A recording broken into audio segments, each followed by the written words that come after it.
Mersh is cringe. Mersh is a lolcow. Mersh is a fucking fat drunk with a shitty BMW and a fucked up mustache.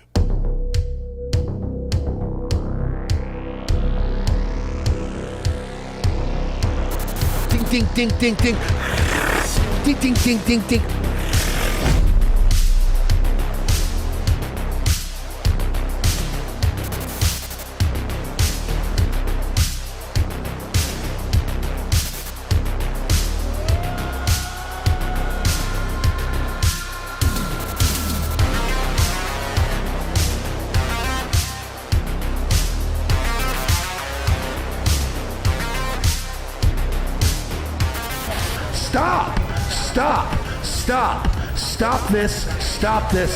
Stop this, please.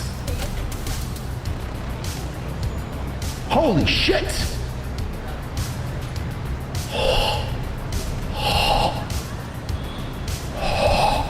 Listen, I learned a long time ago, I'm not the most likable guy. People will pay you a lot of money to tell you how much they think you're a piece of shit. I don't understand it.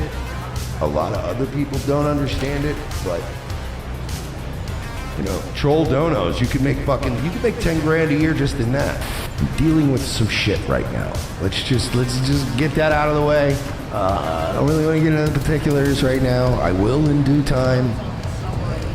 But right now, you know, kind of going through some shit, going through multiple things at once. And the only two things I really need more than anything in life right now are prayers and money. I've been dealing with loss my whole life. Loss is probably the most common feeling I've had in my life more than anything. So I've become so accustomed to it that I just expect it at this point. And people come and go, man. Your friends are gonna come and go. Fans are gonna come and go. Names in this chat room are gonna come and go. Women are gonna come and go. And you just, like, I can't get myself into a mentality where I'm never gonna be okay with, like, losing something.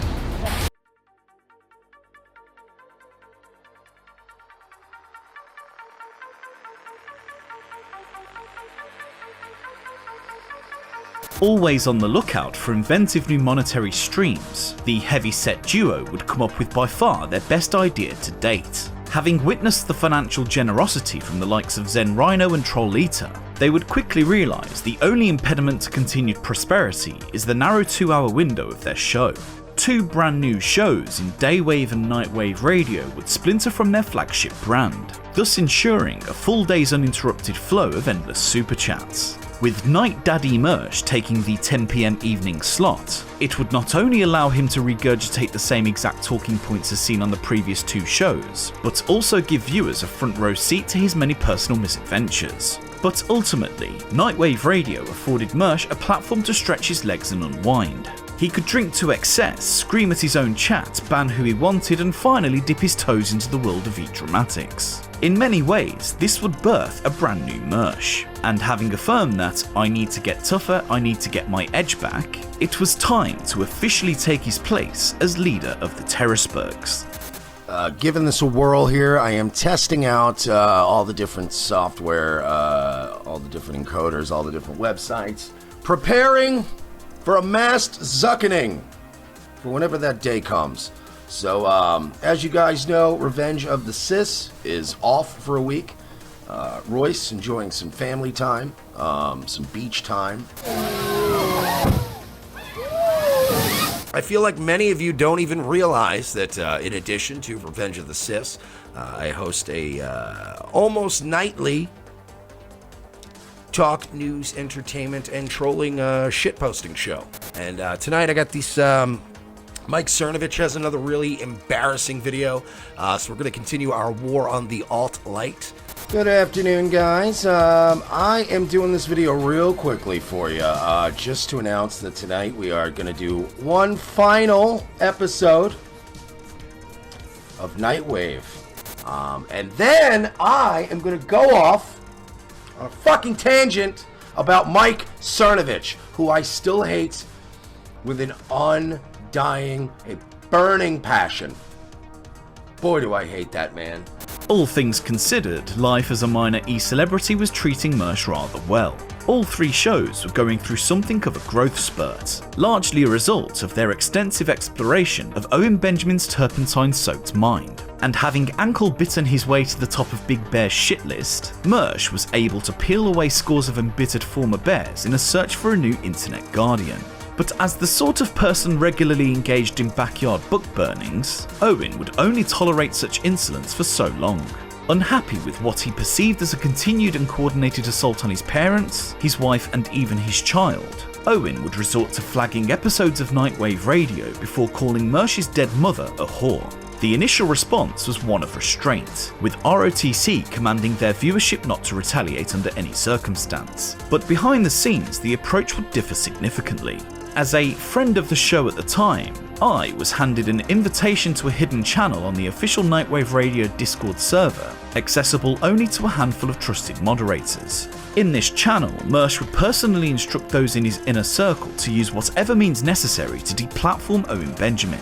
This would mostly involve the repeated submission of false DMCA strikes, creative manipulation of YouTube's reporting procedures, and further attacks on his ability to take donations. After failing in my strenuous attempts to reason with him privately, with Mersh taking particular umbrage to Owen's motherly assaults, I decided to leave his community for good. Ultimately, I cannot say for certain whether Mersh's efforts had anything to do with Owen's eventual mass deplatforming, and it could very well be that those particular wheels were already in motion. Owen would immediately and rather magnanimously apologise for his own flagging exploits, before removing all remaining strikes affecting Mersh's channel. He would explain away his actions by claiming genuine ignorance to the wider effects of YouTube's strike policy, stating his goal was never to deprive anybody of their income. Mersh, on the other hand, continues to deny the existence of the Discord flagging channel. This despite confirmation to myself personally from at least 2 of the former moderators involved, and has refused to acknowledge ever attempting to deplatform Owen Benjamin. We do not want anybody going after anybody. And you can listen back to Daywave this morning. As soon as I found out, I said at the end, listen, everybody, no fucking gay ops. We don't do that. People in our Discord. We and the fan page on Facebook. I wrote on Facebook. Yeah, everybody is instructed not to do it, and not wink instructed either. Legit, because Owen now issued a bad faith copyright claim. The content creating community and their fans are not going to take kindly to this, and I have a feeling that these sort of things are going to sort themselves out. Cheers to Mersh and Revenge of the Sis, who call Vox Day Teddy Spaghetti, and they just mock me endlessly, and they're like, oh my god, these. Bye. No more click money for you guys. And we would offer you a safe haven at unauthorized, but we wouldn't want to put you in that position where you have to associate with Teddy Spaghetti and Big Bad Owen Benjamin. I hope you live 1,000 years, Mersh. What kind of a name is that? Was your mom that much of a whore and your dad that much of a fag that they name you Mersh? Jesus. What a fucking pussy. Mersh. So all of those clicks, and you probably saw your clicks going up and up as you were developing a sea of trolls and haters. They couldn't wait to see what you said about old Teddy Spaghetti and Big Bad Big Bear. Well, guess what? Now we'll see if you keep making videos for no money. I remember that was one of the big things that old Mersh was saying about me, was that as soon as I got demonetized, Big Bad Big Bear would start not doing videos because he only does it for money. That's called projection. Owen, up until this point, we were goofing on you. We were memeing you. We were joking about you. We were milking you for content and lulz. Take it from me now. Mark my words. You have never, ever, ever actually been attacked by us.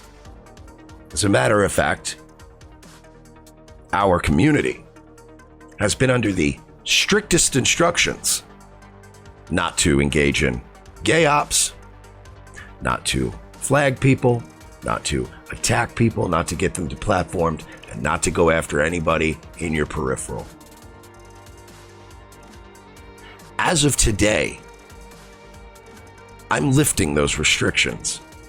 I'm saying this. I do not condone gay ops. I don't want any gay ops from this community, but I will no longer be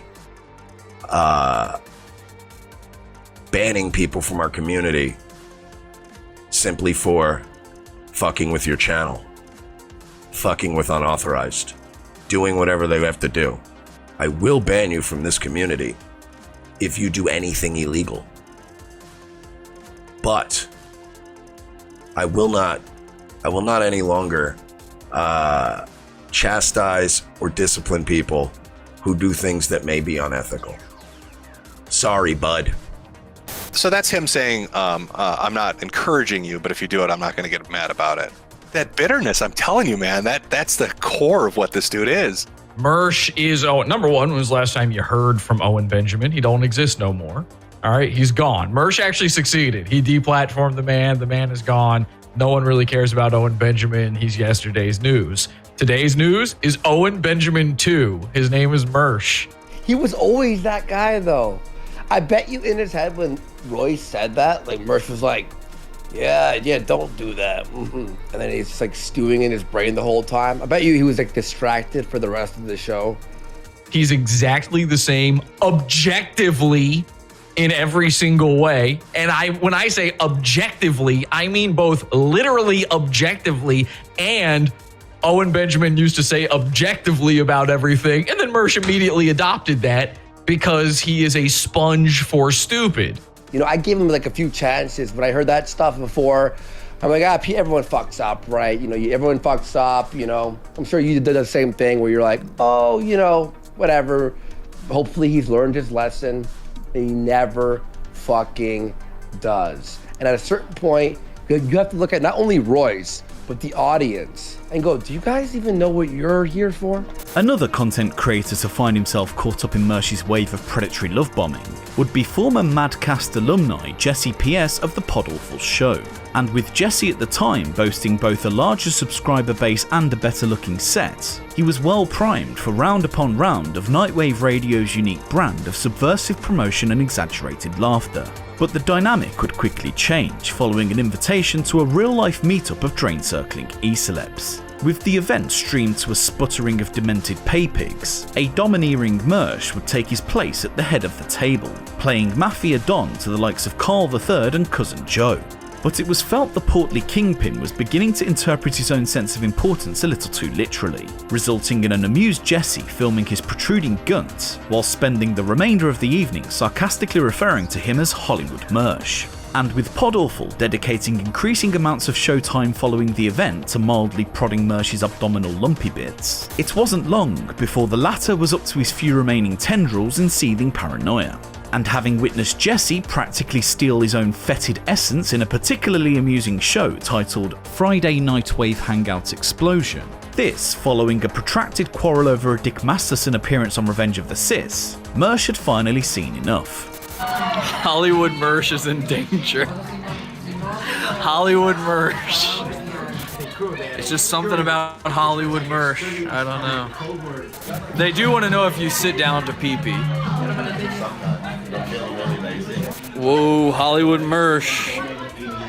Wow, Hollywood Mersh picking up the tab. Man! Just like Hollywood Mersh.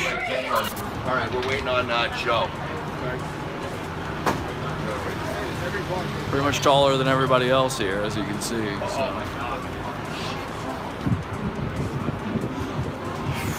All these short-ass fucking short little people out in this bitch. So if you want us to cover something tonight, make sure it's something you already saw today, and feel free to send in links or just spam my Facebook group with memes. You guys have already seen it in your Twitter feeds, but let's take a look. We'll pause every 13 seconds. I mean, we think he's gay. We think Nick Fuentes is gay. He sucks. He's not funny, but love to have him on the show. Would absolutely have him on the show at any point.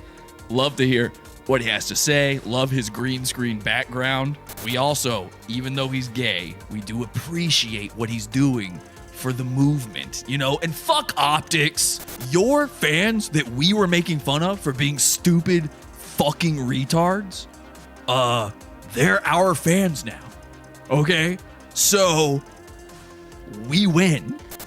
It's one thing I've learned, when you're Big Dick Daddy, a lot of people will nip at your heels and try to take desperate swings, desperate swipes, and just kind of do anything they can possibly do to attach themselves algorithmically to your name, which is what they're doing.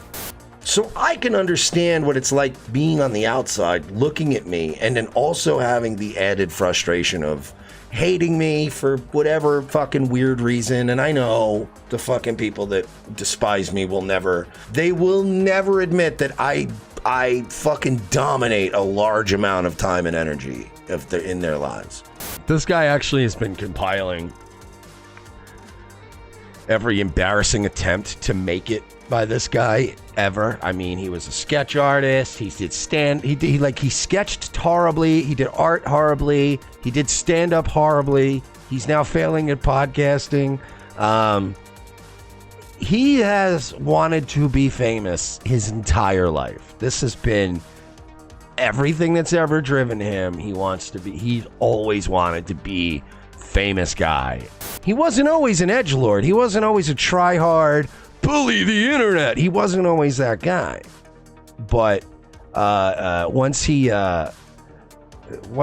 his quirky Brooklyn pillow fort comedy videos and his burger eating, all his this dude used to do characters. With Jesse now committing his entire online existence towards sending Mersh into a catatonic fit of apoplectic spurgery, anybody encircling his expanding midsection were technically up for grabs. It was during this investigation into Mersh's most ardent orbiters that a quite disturbing trend began to unravel. An increasing number of sub-Nightwaves hosted by the more well-known members of the ROTC community would begin sprouting from the arable dirt of Mersh's underbelly. The likes of Andy's Random Edits, JJ Stoner, Judas Goats, AG Luck, Fate of Kings and Davey Crocco would each wrap the entirety of their internet personas around Queen Mersh. And with the exact same handful of benevolent submissives funneling their disability checks through each other's shows, for lack of a better word, you'd be mistaken for assuming this as some elaborate money laundering operation. And much like Owen Benjamin's Brotherhood of the Mentally Unsound, Mersh would often reward the more creatively minded subjects in his community with an endless accumulation of clout and exposure. And with all super chats eventually filtering upwards and into his cargo pant pockets, this transactional pyramid scheme would become quite the financial boon for Mr. Sheely. But perhaps the greatest benefit of what would later be dubbed the Mersh Effect could be attributed to the weaponization of his most notable defenders, often working in codependent tandem to protect their host at all costs. The Mersh Effect is a pyramid-style system of economic exchange with loyalty the principal driver. It's one of your classic pay-to-play confidence schemes. The end result is a liberal flow of donations funneling their way into Mersh's pockets. These are people who are diseased of the mind. They can't be reasoned with. There's no turning these people. There's no reason to try to make them see the light. Forget them figuring out the facade melting away that Mersh is a tough guy. They're living in their own fantasy worlds. They're paying him to be that guy for them. It's wrestling to them. I give it to these fucking homos. They sure think about me a lot. They've created a whole hierarchy and a structure and the Mersh Effect. And by the way, the Mersh Effect means that I buy you fucking hundreds of dollars of drinks and steaks in Vegas. That's the Mersh Effect. If you really want to know what the Mersh Effect is, ask AP and fucking Virgie what the Mersh Effect is.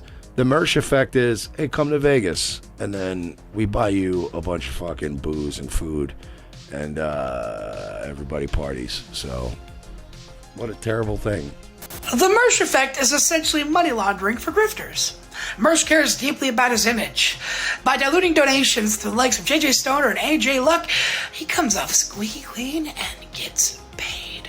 Revenge of the Cis and specifically Mersh and his show Nightwave, these guys, they have bred this world around them where there's all these other guys doing their own Nightwave radios. So you got Mersh, you got Nightwave Radio sitting there making their Nightwave radio, telling you go subscribe to, and every single person in their chat room, I'm not kidding, I've never seen anything like this before.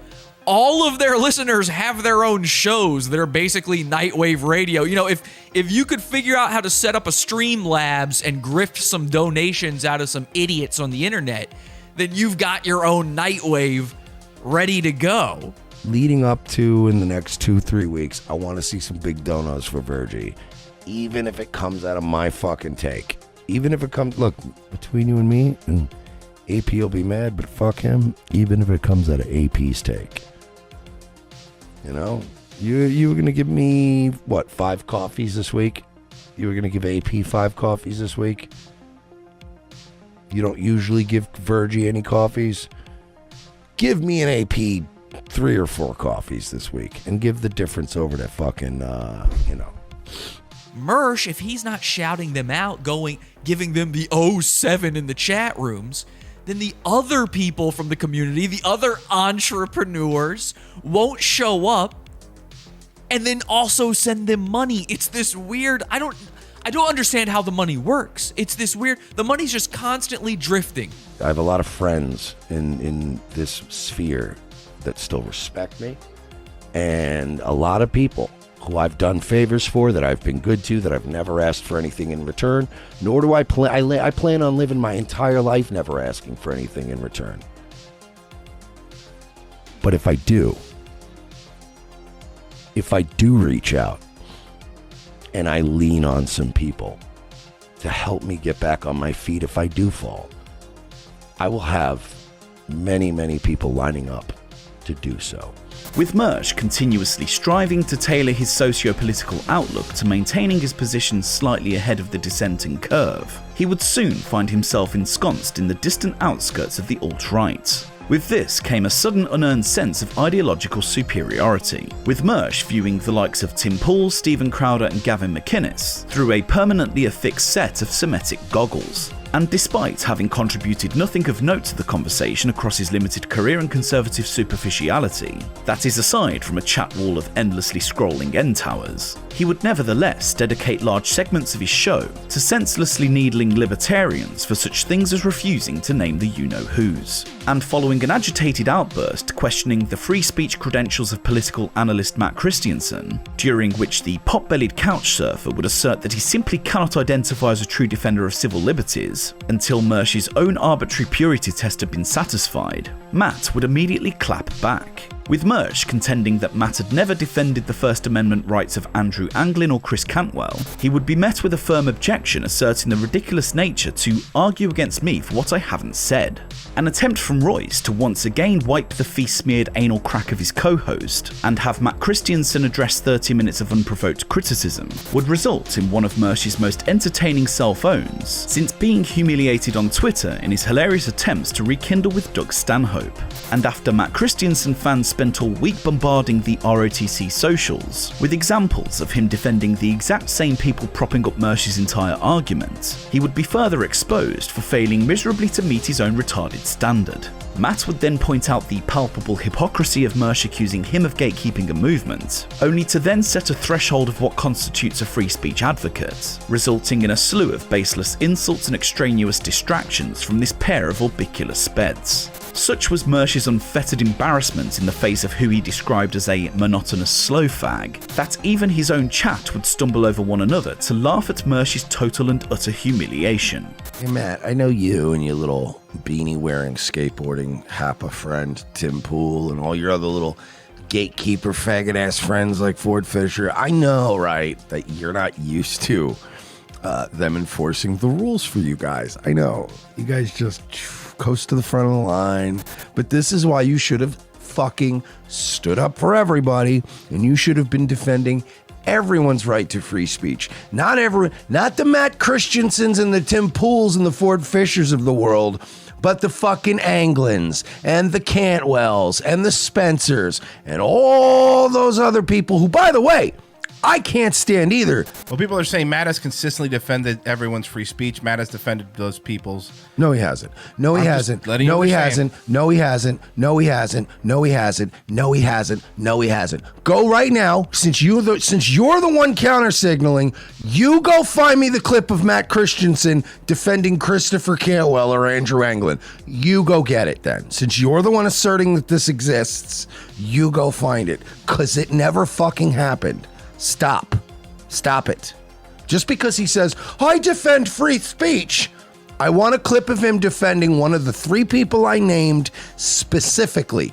Go get it or shut the fuck up, because I'm sick of people going, well, I seem to recall a time when he did it. Go get a clip, or it didn't happen.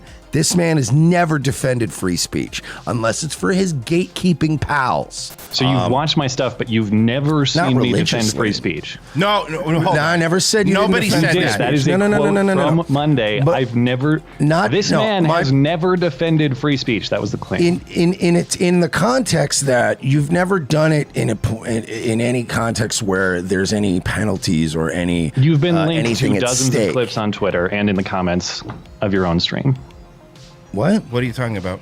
I just this last week. No. I've defended Red Ice. I've defended Nick Fuentes and the Groypers. Well, the Groypers thing how is, do I pass your purity test? Because what are the that's a fashionable thing. Everyone's defending the fashionable Groypers. to defend There's Red Ice? 70-year-old ladies Yeah, of course defending. it is. There's 70-year-old ladies defending the Groypers right now. So that's not. Who do I? Okay, so it's only the people. First of all, I'm a gatekeeper, but I have to check all your boxes before I count. No, you don't have to do anything. You don't have to do anything. What does it matter? What does it matter? What does it matter?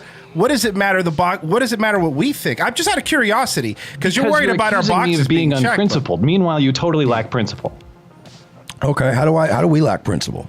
Well, first of all, you say that I don't stand up for free speech. No, I never said you don't stand. I said you don't stand up for free speech when it's uncomfortable, when it's not fashionable. I can never it's fulfill. easy. Of course, everybody's like, I like free speech. Everyone says that. Andrew Anglin. I have defended Cantwell. I have defended Richard Spencer. I check all your boxes. You want me to go through the thousands of hours I have posted of internet content and find you one exact clip to satisfy your weird test, because I'm not we do 30 hours of content a week. We do 30 hours of content a week. Okay. If somebody said Mersh has never done thing A or thing B, I'd go to my Discord, reach out to some people. I'd say, it was around this time. Find me a clip. Bang, bang, boom.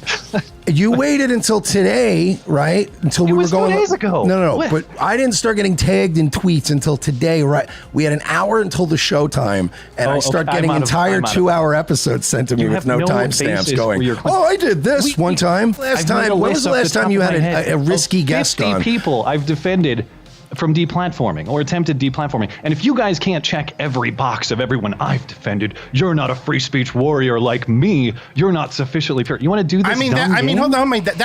That's fair, Matt. But also, that's a fair comment. I will say, I'll admit that's a fair comment. The difference is I'm not going to spurg out about it on Twitter all morning when I said we'll talk to you at 5. I spurged out. So you get to call me a slow fag. Yes. You get to spend a half hour talking unsubstantiated shit about me, and if I respond on Twitter, spurged out. No, but we're allowed. No, you're allowed to spurg out on Twitter. But my point is, we talked, and I was like, hey, we'll have you on the show. We'll deal with it on the show. You know what you did? You went online to get your fans riled up. Read my tweet that's spurging out. Read one tweet that's spurging out. And then I even saw the tweet fest going on, and I interjected today, and I was like, all right, look, everybody cool out. We're going to have them on. We're going to have a conversation. You get to run your mouth all you want, but if anyone on my show, I can say whatever I want. They're way off base. This is a joke. You guys don't live up to your own standards, and that's why you got ripped by your own audience. Yeah, that's the point. And if you said, hey, find me an instance where you did it, I could actually come up with the clips. Why don't you ask me about what I do stand for instead of putting words in my mouth? How about that? Because what you stand for doesn't matter if you're not actually making any waves with it. If you're just having a milquetoast conversation. Are you kidding me? I watched the show. No. I've watched your show. Your show is like watching in and watching two bank tellers on a lunch break having a polite conversation. And it's more successful than yours. And by the way, that's not true. There it is. But we got under your skin. There's the dick measuring contest. But we got under your skin. Here it comes. I'm saying I'm not. We got under your skin. Hold on. The Montana BBC is going to whip it out for us. You're the one who had to wait an hour while you were shadow boxing off of Skype, getting ready to come on here. Come on, man. Look how big we are. Did you shadow box? How big we are. Did you shadow box, man? I need to picture that in my mind. It's clear that you guys don't stand on principle. That's fine. You don't have to. Yeah, you're right. I left Patreon on principle after talking to their leadership and not being satisfied that they were sufficiently pro-free speech. You guys are still on there. Should I call you insufficiently principled for sticking with a platform that doesn't value free speech? Out of curiosity, and I really don't know, and I don't know this, so this isn't me trying to get gotcha. But are you still monetized on YouTube? Technically, yes. Although do you run ads? Do you run ads on your YouTube? That's just I'm just curious. Okay, but here's my point though. You got off of Patreon. We're not monetized on YouTube. You are. See what I mean? Like this back and you're accepting that corporate globalist money from Google while they're oppressing these speech. That's not the standard I'm holding. You're accepting their blood money. Pro free speech and still be on Patreon. But my standard is you brought up. I'm saying you brought up Patreon is insane. But you brought it up though. Nobody can beat it. As an exercise, as a demonstration about why your standard doesn't work. No, you brought it up, and then he called you out for the Google thing, and then you backed off the original point. Yeah, I mean, how can you be on? No, I know your point. Your point is whatever pseudo-intellectual stuff you want to say. I get it. And if I were to try to hold you to the weird purity standards that you're holding me, you fail. You're in the same boat as me, as someone who's not enough of a defender. You didn't make all the right moves that I say you should have made, so you don't count. But also, everyone else is a gatekeeper. No, but that's not the point I made. Here's the thing too, because you're acting like we've been spurging out on Matt Christiansen. We did one segment on you, and I shared my opinion of you. Where were you standing up for free speech when they were playing fucking whack-a-mole? When the YouTube mods were playing whack-a-mole? That's the point. Mr. Still Monetized over here, he really battles it out for free speech. Are you fucking kidding me, dude? Like, you guys don't make money off your show? Yeah, but we had to work around the system. We're not monetized. Right. You get paid by your audience, just like I do. You get paid by YouTube, motherfucker. You get paid by Google, motherfucker. You get paid Milk Toast Matt gets checks from Google. Milk Toast Matt gets checks from Susan Wojcicki. That's a very good point. If you get checks from Jack Cunty, who gives a shit? Those aren't mutually exclusive. You can be pro free speech and do that. I'm not really. But you're the one that brought up the Patreon. You couldn't principally be on it. I'm saying I'm not holding you to that standard because it would be unreasonable. So he defended all three and then some. And then he's talking about Red Ice and Fuentes and everybody else. That was a fucking kill shot. Look at his face, too. Look at Mersh's face. He knows it. He fucking knows it. Because you're not making waves, man. That's why. That's why I'm being a cunt to you. That's why I lied about you publicly to thousands of people, called you a phony faggot who doesn't really stand for what they believe in. That's why. Because you're not making waves with it. I think Mersh has watched other people do exactly what they attempted to do with Matt Christiansen and succeed. And he assumed in his head that he's so good he could do the same, and then just spectacularly failed. They just pretended they didn't know what he was talking about, but now he can specifically cite when he started getting tagged. So he did see those clips before the show. He just admitted this. But I like how he tried to do it very subtly. Like, what do you mean? What are you talking about? We got tweeted about this. Well, no, I only got tagged today. Oh, so you did see them. What a fucking piece of shit, man. That might be the only incident I've ever seen where even the ROTC loyal, like their strongest audience members, the people that are A1 from day one, even came out into the comments and were like, wow, you guys whiffed this one. That sucked. You guys ate your own dick and balls on that one. And they had to cope over it. And eventually they just let go of it entirely. You'll never hear them talk about that shit again. He begs them, define it. Define spurging. Exactly how am I spurging and you not? How is you putting your fucking fingers up to your headphones as if you're plugging your ears and going la la la la la, not gonna hear it. How is that not spurging? But this guy just going, hey, I'm not a liar like you people.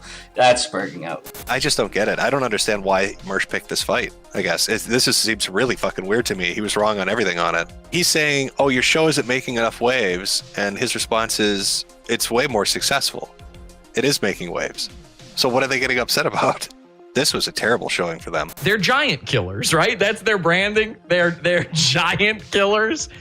Let's look at their attempts to kill giants. They tried to take down Dan Schneider. They had nothing to do with that, obviously. There was no... Dan Schneider is a millionaire. He's probably sniffing a child's toes right now. I guess Owen Benjamin might have been a giant they slayed. I don't know. Like, he was already living in the woods and slurping turpentine at that point. So I'm not sure how difficult... it's not exactly a Davy and Goliath situation if Goliath is all hopped up on paint fumes and, huffing everything in the garage.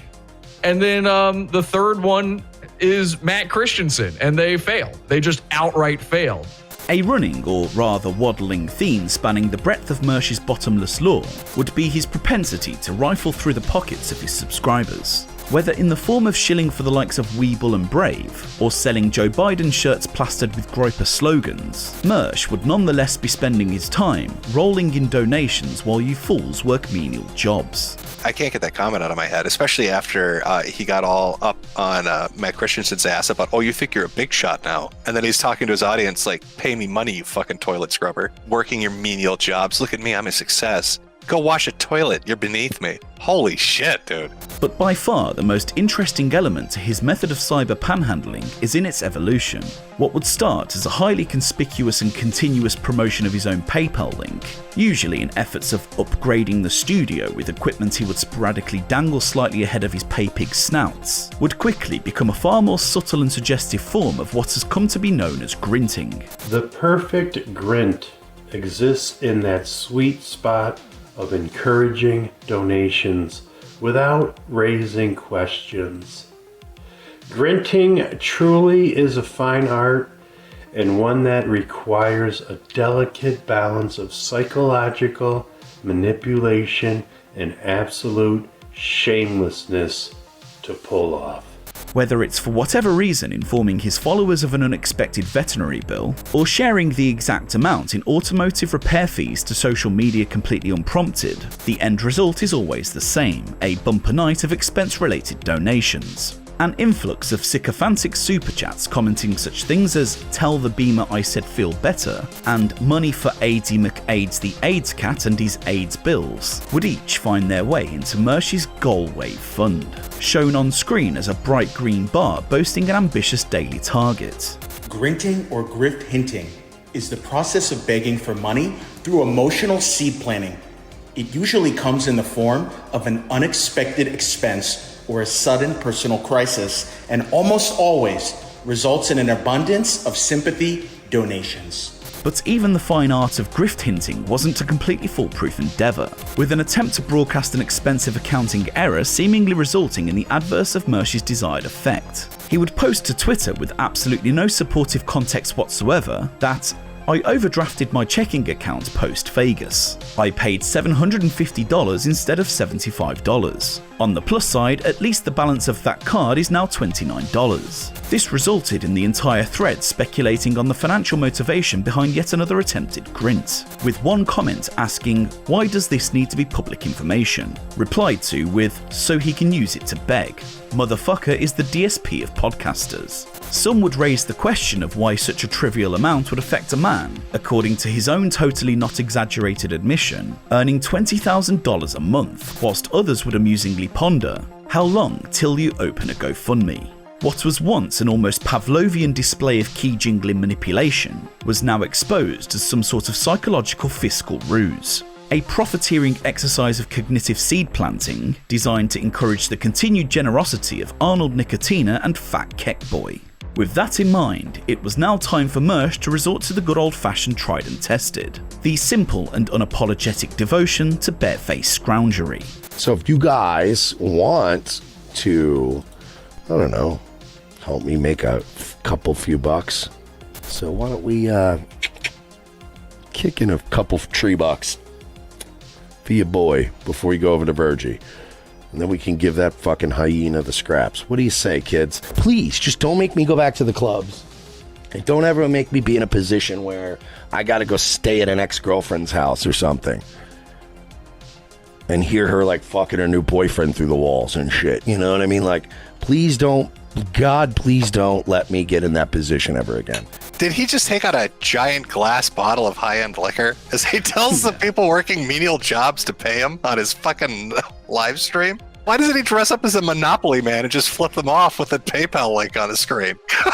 Like, it's cartoonish. I don't want to go back to work like you fucking people. Clink, clink, here's my giant fucking crystal goblet. What a cunt. Like a kick in the balls, right? Like, that's amazing. And as always, if you'd like to support the program directly, if you got some money burning a hole in your pocket, and judging from how wonderful the economy is right now, I know inflation's going on, but that means you're going to have less things on Thanksgiving, which means you're saving money, which means you should give me that money.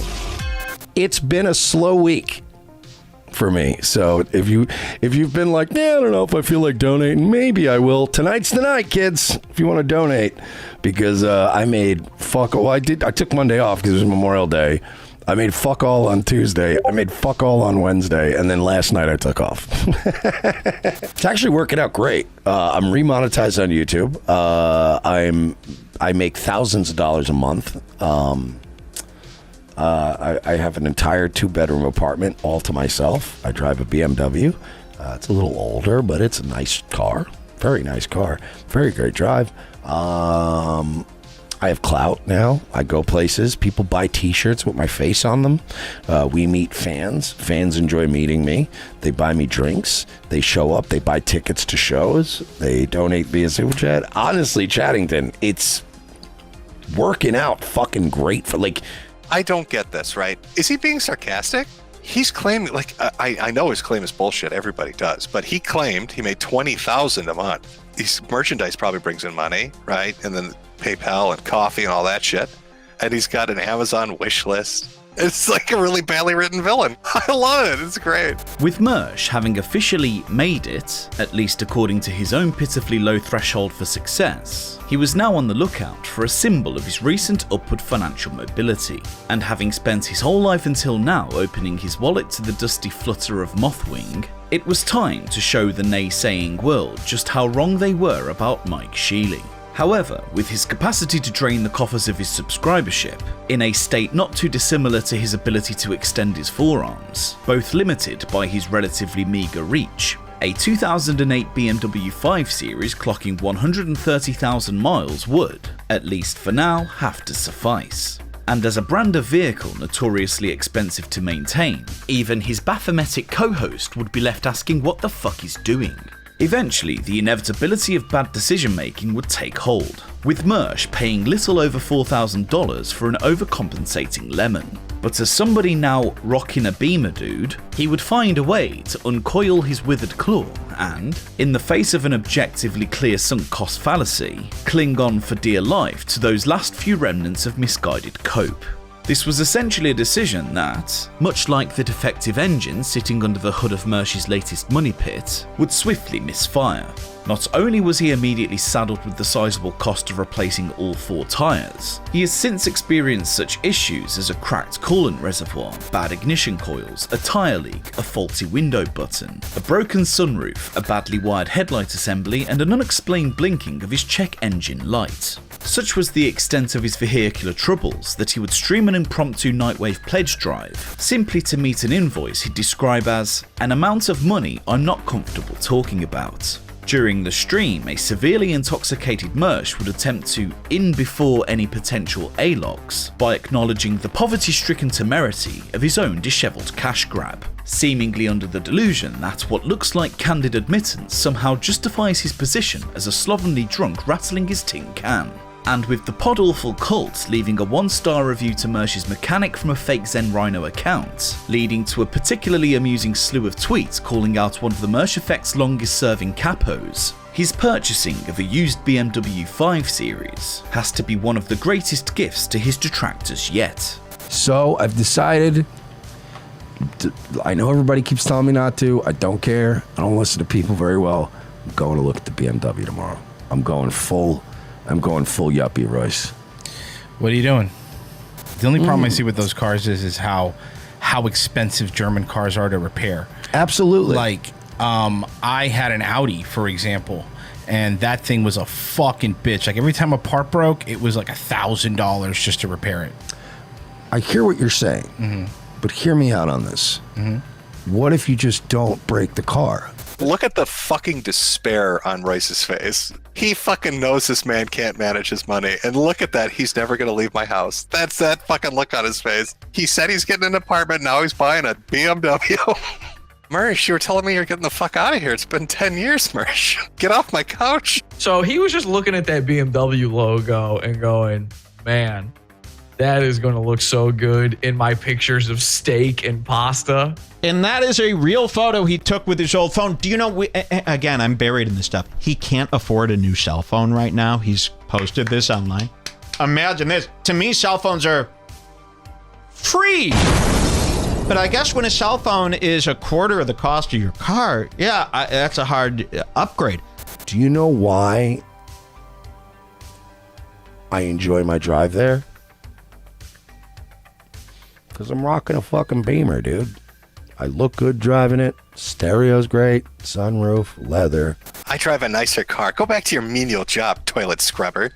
Where's my crystal goblet? We're already beyond the point where even if my Beamer exploded tomorrow, like people would make fun of me and be like, I told you not to get a shitty car. The last year has been the most pleasant driving trips I've ever had in my life. It has been a fucking breeze in that thing. I know it's old, dude. It's old, beat up. Fuck that shit.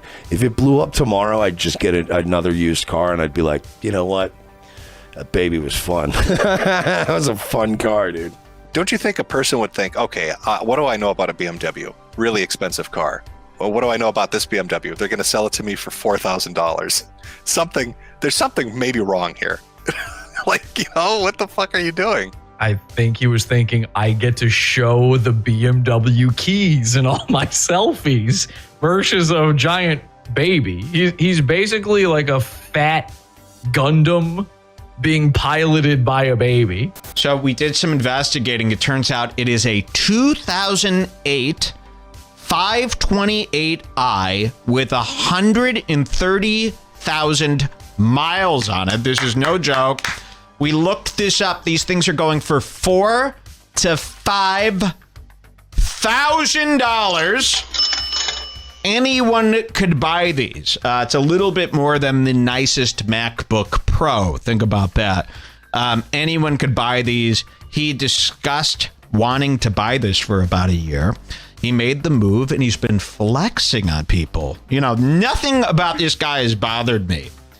But then when they tell me he's flexing with this old ass BMW. It's so ghetto rich though. When you make it, you buy the BMW, right? You're driving that Bitcoin Lambo, but you're not buying the used one that's going to explode on you, dude.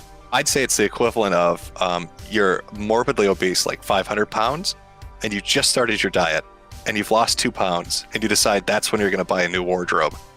That's what he did.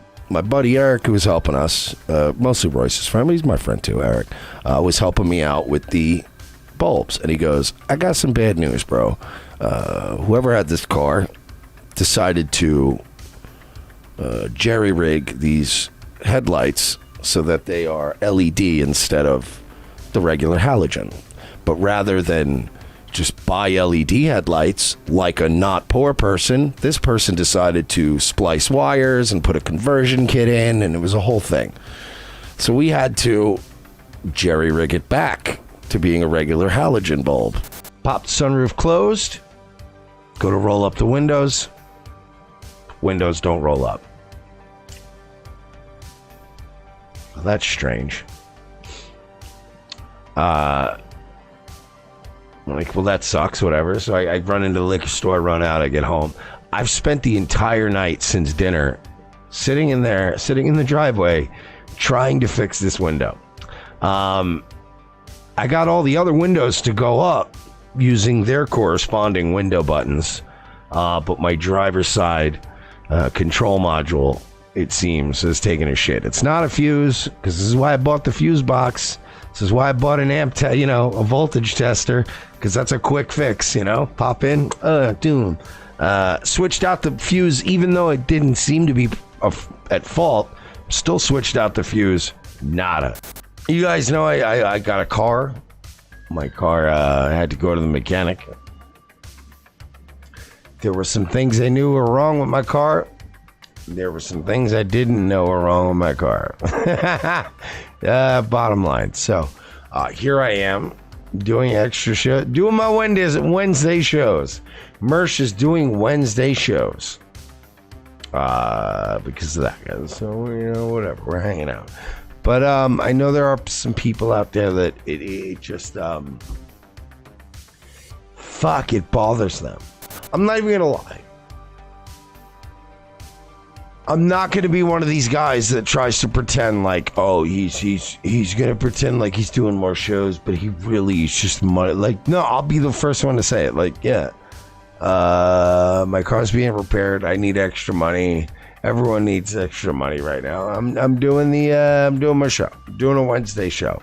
I know that's crazy. I know some of the haters will go wild with that. That being said, I still drive a cooler car than you. And I will continue to do so. It really is a big part of his ego, isn't it? Like, this is like a pillar he's built himself up on. When that car finally shits the bed and he has to get a Kia or something, he's going to really be depressed.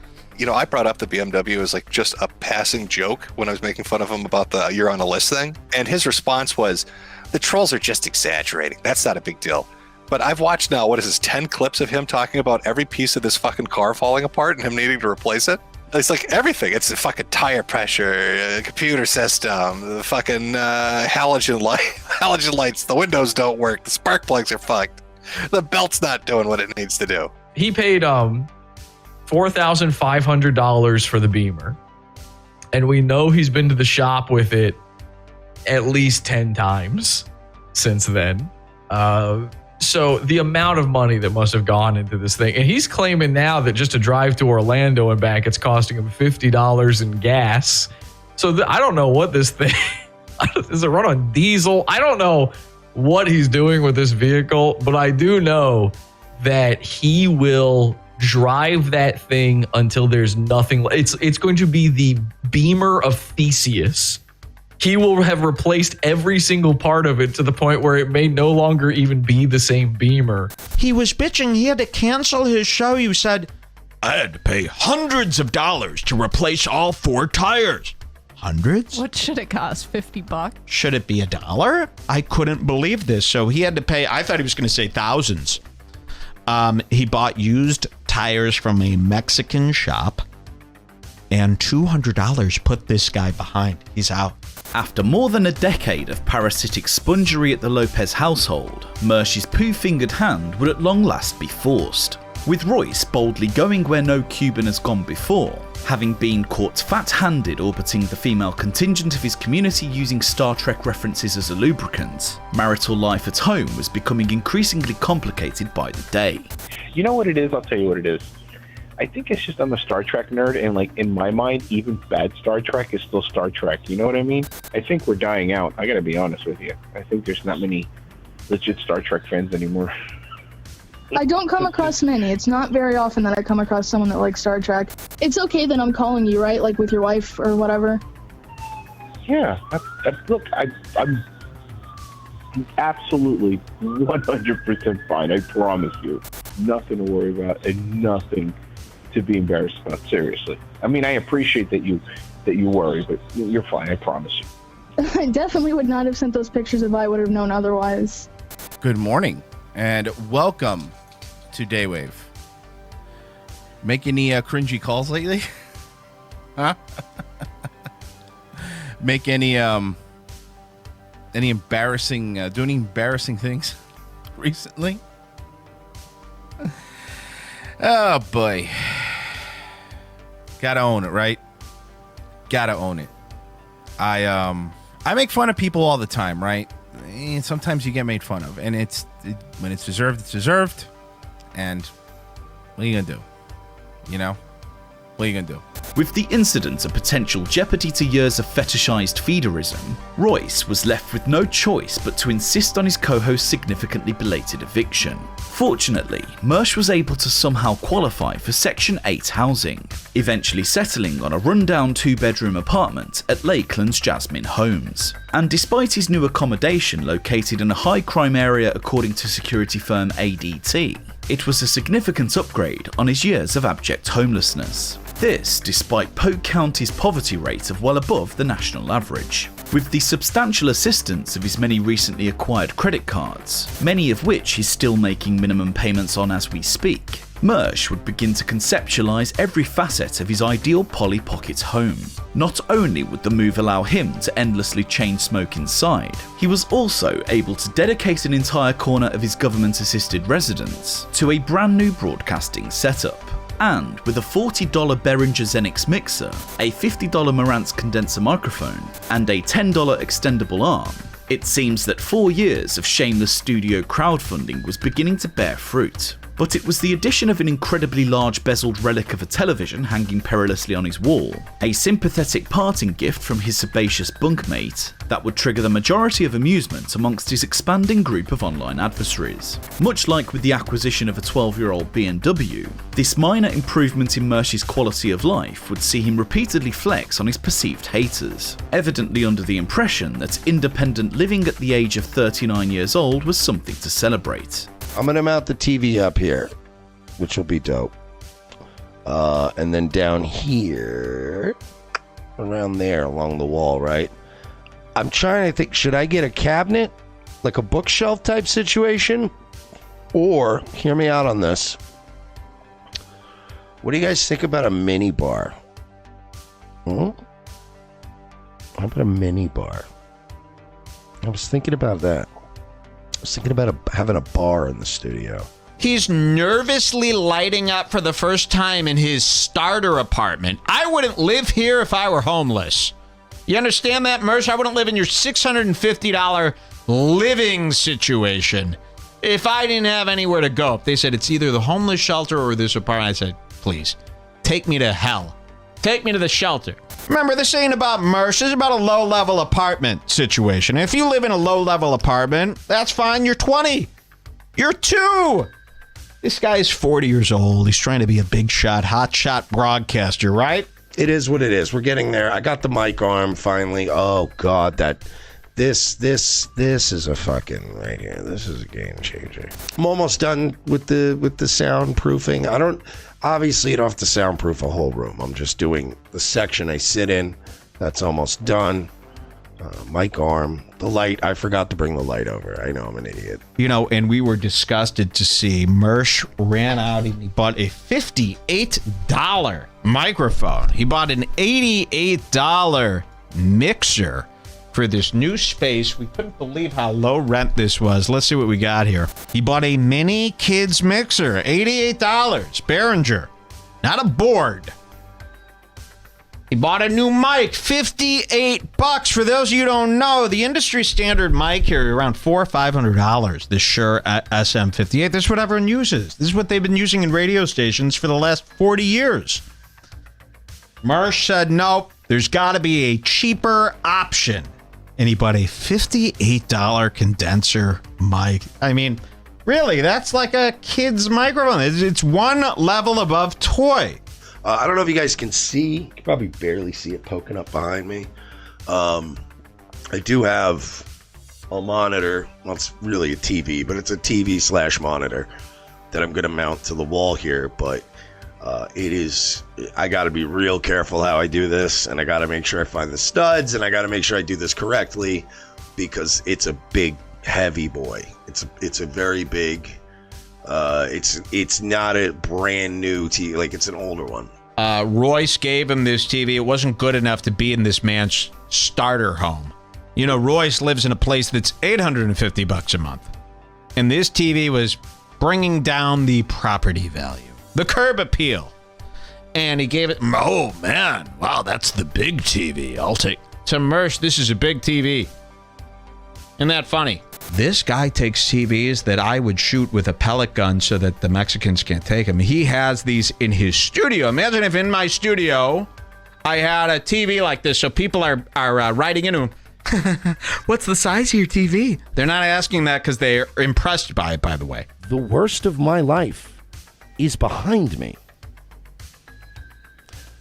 Eating, not knowing where I'm going to eat next. Basically living out of my car in the fucking cold in New York. Shit like that. That shit is behind me. It's over. With the incalculable cost of a pink linen shade floor lamp and black veneer corner desk, sending him into a complete budgeting spiral, Mersh would immediately revert to grinting his way back into the pockets of vapid pay slaves. In a move about as subtle as circulating an exhaustive Amazon wishlist titled Desired Items for Upgrading Nightwave, only to fill the basket entirely with BMW accessories, Mersh would repeatedly mention the figure $375 as an amount needed to complete his unsurprisingly tacky set design. Upon seeing this, Red Bar's Mike David instantly donated the full amount, under the strict condition the money was to be used solely for the purpose of upgrading the Nightwave studio, half expecting this tubby swindler to possess the self-respect to rightly refuse charity from those obviously making fun of him. Never one to look a grift horse in the mouth, Mersh would naturally keep the money, and having spent all day formulating the cope that he had never seen a Jew pick up the tab, he'd promptly start spending what he saw as a life-changing windfall, and having apportioned the first chunk of his fresh bounty towards a Sean King makeover and an 8-ounce ribeye, Mersh was finna ready for one hell of a white boy summer. I have this is what I'm doing next, and I've been trying to budget this, because, I can't just be blowing I already blew a lot of money to get the base shit I needed to live comfortably, but I'm gonna squeeze together about $375, and I think when I do that, it's gonna be insanely better in here. He don't have $375. It would be something he would have to work at to get $375. And I said this to myself. He said, at 40 years old with 30,000 viewers, you need to be able to light $375 to light your cigar. It needs $375 is gag money when you're at this level, or it should be. He needs to squeeze together $375. This is something you're hoping might happen one day. And here we go. I said, you know what? Let's speed up the process and see what he does. I donated the $370. I went. I donated the $375. That's cool me up. I donated the $375. This was a lot of money for Mersh. Here you go. And I had specific instructions.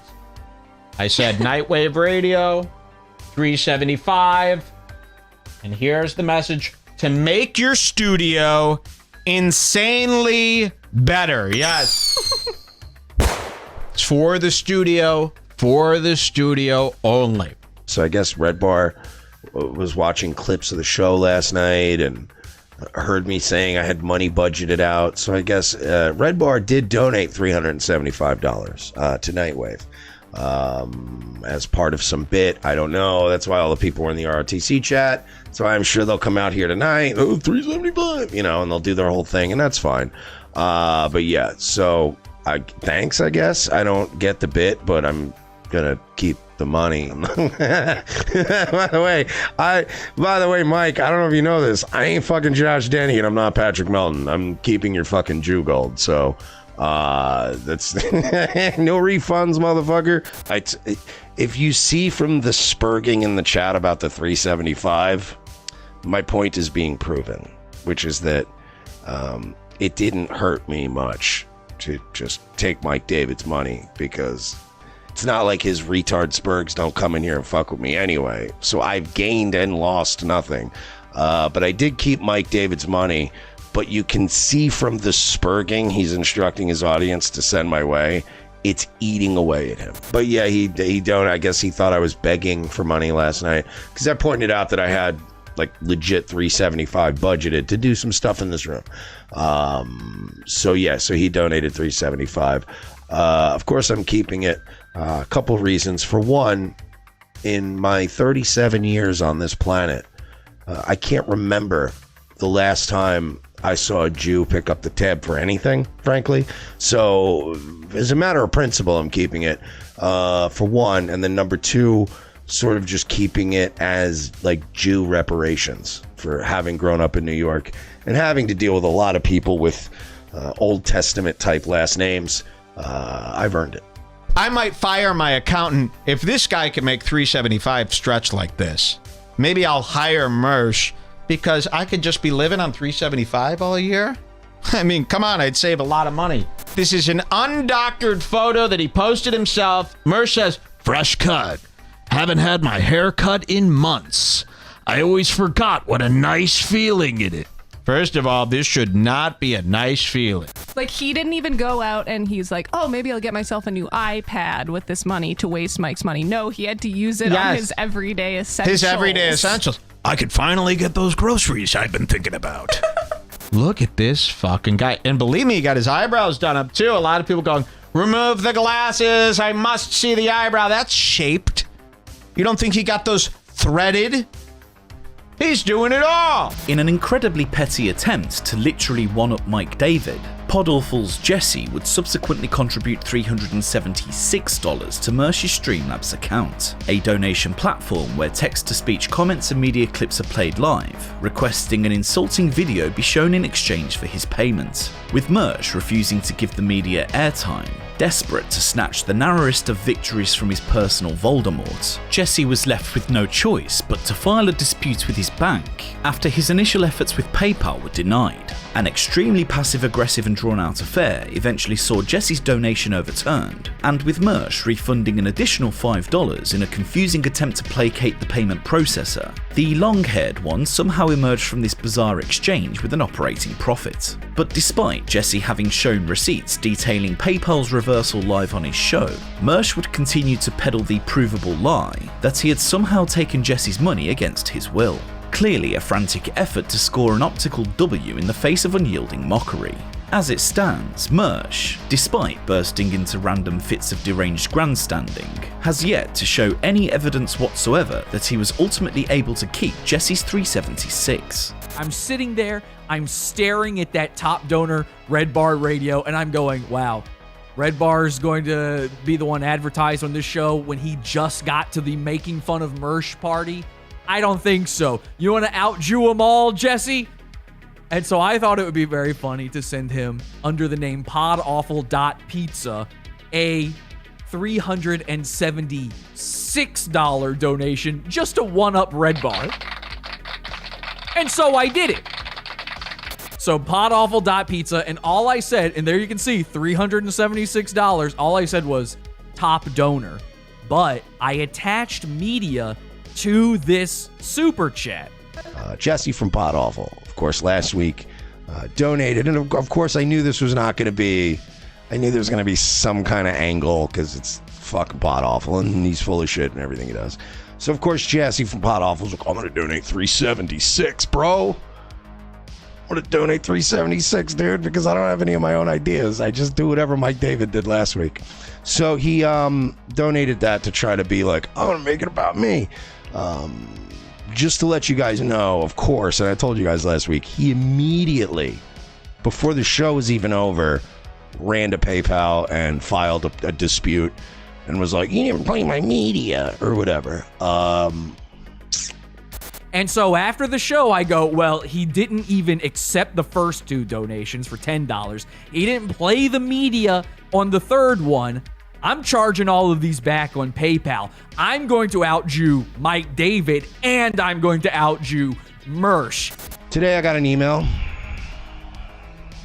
Fast forward a week or so. Today I got an email from PayPal in which they sided with me. So I said, yeah, I'll do that. I'll refund him the $5. I think that's fair. You know, you can't. You're right. The media, there's something happened. I guess I couldn't get it to play. He's entitled to his $5 back. Earlier in the day, before he sent me that $5, I went, fuck PayPal. Let me see if there's a way that I can resolve this once again. Maybe I can contact PayPal and say, okay, listen, clearly you misunderstood what this is a service for. Give me the refund. Anyway, couldn't find anything. So I went, all right, fuck it. I'm gonna call my bank and have them charge it back. I tell her, listen, it's not a fraudulent charge. I just did not receive the thing that I was promised by this. Can I charge this back? She said, oh, yes, you can do this very, very, very much, yes. As far as I'm aware, they are going to charge back the $376. You're a spoiled rich kid with no accomplishments of your own, whose parents at goddamn near 30 at this point are still subsidizing your fucking failure. Like there's like literally even now they're paying for you the same way they were paying for your UCB classes or whatever. So that's my prediction. Within 2 years, she'll be getting filled out like a fucking job application. Mark my words. 2 years, tops. Within 2 years, she will leave him. We will get another Skylar stream, and she will be getting fucking air-holed by a bunch of, it's never gonna work, because unlike you, I am a survivor. I've never needed anyone to make this work for me. And if the people that say, well, Mersh, you're just e-begging on the internet, then why doesn't everyone else do it? Why can't other people draw this big of an audience? Because anybody can go on YouTube and go, I need money. This doesn't work, does it? With Mersh now the recipient of an official Kiwi Farms thread, the internet's freshest lolcow would be left scrambling to beat the A-logs to his own self-doxing, hyperactively blurting out his full Lakeland, Florida address on his show Nightwave Radio. With the Podawful fandom now in receipt of his exact location, they would proceed to send streams of hapless Uber drivers to his apartment building, bearing an inedible feast of fucked up food orders. One delivery in particular would include an assortment of Butcher's Prime Dog treats and Publix chicken hearts and gizzards, whilst another would simply request a medium-sized cheese pizza with no sauce, no cheese, just crust and peppers, along with 4 extra cups of icing. Other highlights would include a fresh Atlantic salmon fillet, 9 loose bananas and a rawhide chew bone, a nod to his habitual sniffing of skeletal fragments. And with Mersh out of state on yet another cringe crusade to Las Vegas, floods of seafood, coleslaw and other highly perishable deliveries would one by one be placed on the filthy cement of his porch, left outside to stew for days in the hot Florida sun. I'm terrified that people are going to find out that I live at 3215 Baird Avenue, apartment J66 in Lakeland, Florida, 33805.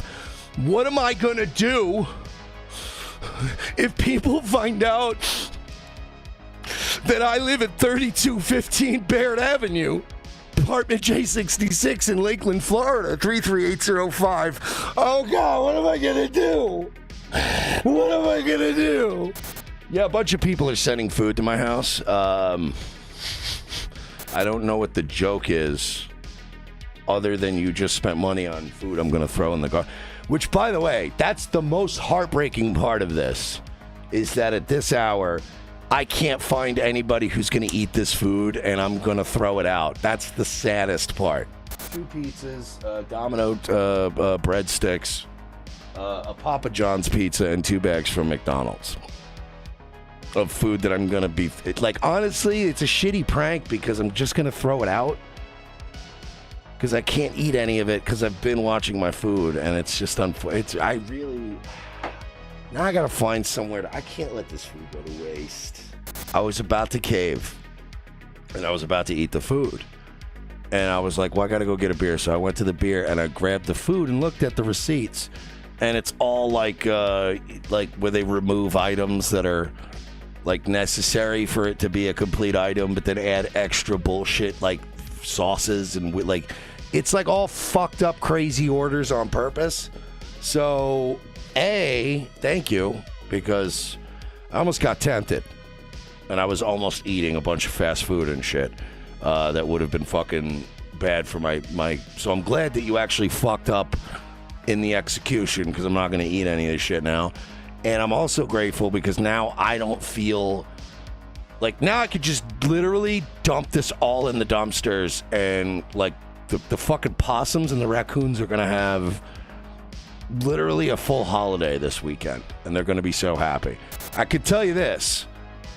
The possums and the raccoons that live around here are going to have a feast tonight. The 2020 election would see a wave of hyper-political influencers keen to reanimate the lifeless corpse of 2016. But with 81 million completely legitimate votes being cast in favour of a senile child sniffer, right-wing socials were left in a conjoined tailspin, clutching onto the final decaying offshoots of ideological cope, with the same sense of hollow belief as Ethan Ralph hoping to one day see his son.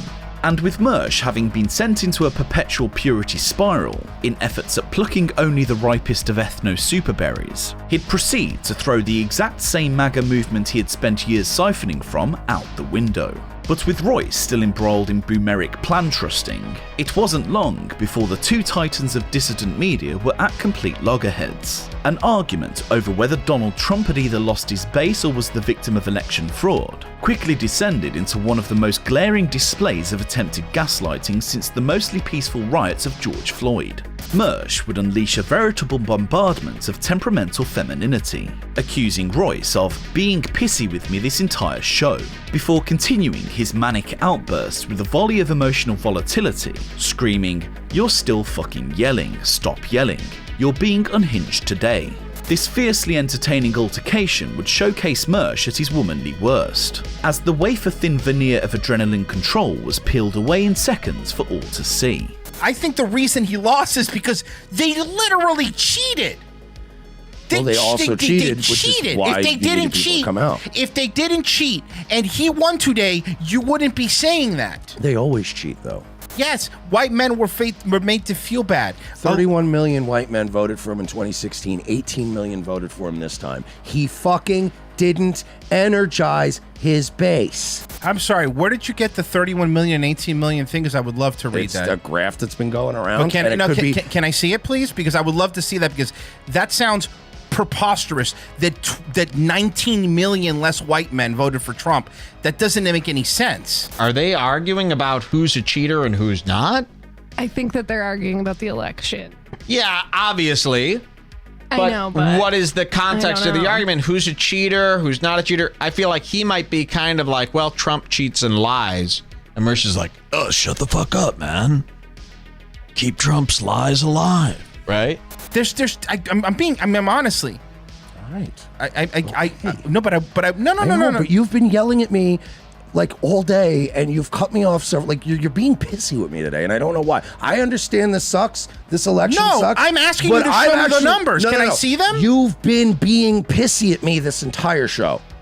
Go back and watch it later. You've been being pissy with me this entire show. We're all mad about the election. I'm not taking it out on you. Don't fucking take shit out on me. You have been pissy to me several times today. Enough. Yeah, do you see that? He's like, enough! It's like, seriously. Imagine if during the show, Jules said something and I unironically went, all right. I mean, I do that as a joke! You've been pissy to me the whole stream. I know this election sucks. I know this election This election sucks? It sucks? Are you trans? Only trans people hate elections. Cool, I concede maybe I'm wrong. Then I missed You're something still huge. fucking yelling. Stop yelling. Stop. Then I missed something huge. You're being unhinged today. Stop. I'm being unhinged? Yes, you've been yelling at me and taking shit out on me this whole show. I haven't once gotten nasty with you. I haven't cut you off. When you're talking, I haven't gone, let me talk. I haven't been a fucking dick this whole time. You've been a prick to me this entire show. You have. Go back and watch it later and tell me you haven't been fucking snippy from the start of this fucking show. Dude, seriously. I've been being fucking nice to you this whole show. Okay. You're the one who's been snippy with me. Take it out on anybody else. You gave me shit at the beginning of the show for yelling at a guy for saying, are you guys only going to talk about politics? And then you spent 20 minutes yelling at the chat. So don't yell at the chat, Mersh. Let me yell at him for 20 minutes. What? Dude, calm the fuck down. I'm venting about the election. I'm not directing my shit at you. Don't direct it at me. I'm disagreeing with you. No, but on you've what been you're getting saying. pissy this whole show at me. You have. Rico wasn't yelling, bro. This guy's zen. He's sitting there like a funky donkey Buddha. And you're all hopped up in your... He's flipping. He's like shaking his head like a grandmother. You're going nuts. I want him to just pull out a gun and shoot him. Because you don't... If you're yelling at someone and they're silently for this long, you got to start getting worried now. Like, why are you this silent? Are you planning to snap? Is there going to be a huge explosion from all the holding in you're doing? Like, why are you this silent? Don't keep yelling at a guy who's this silent, because he's going to start hitting.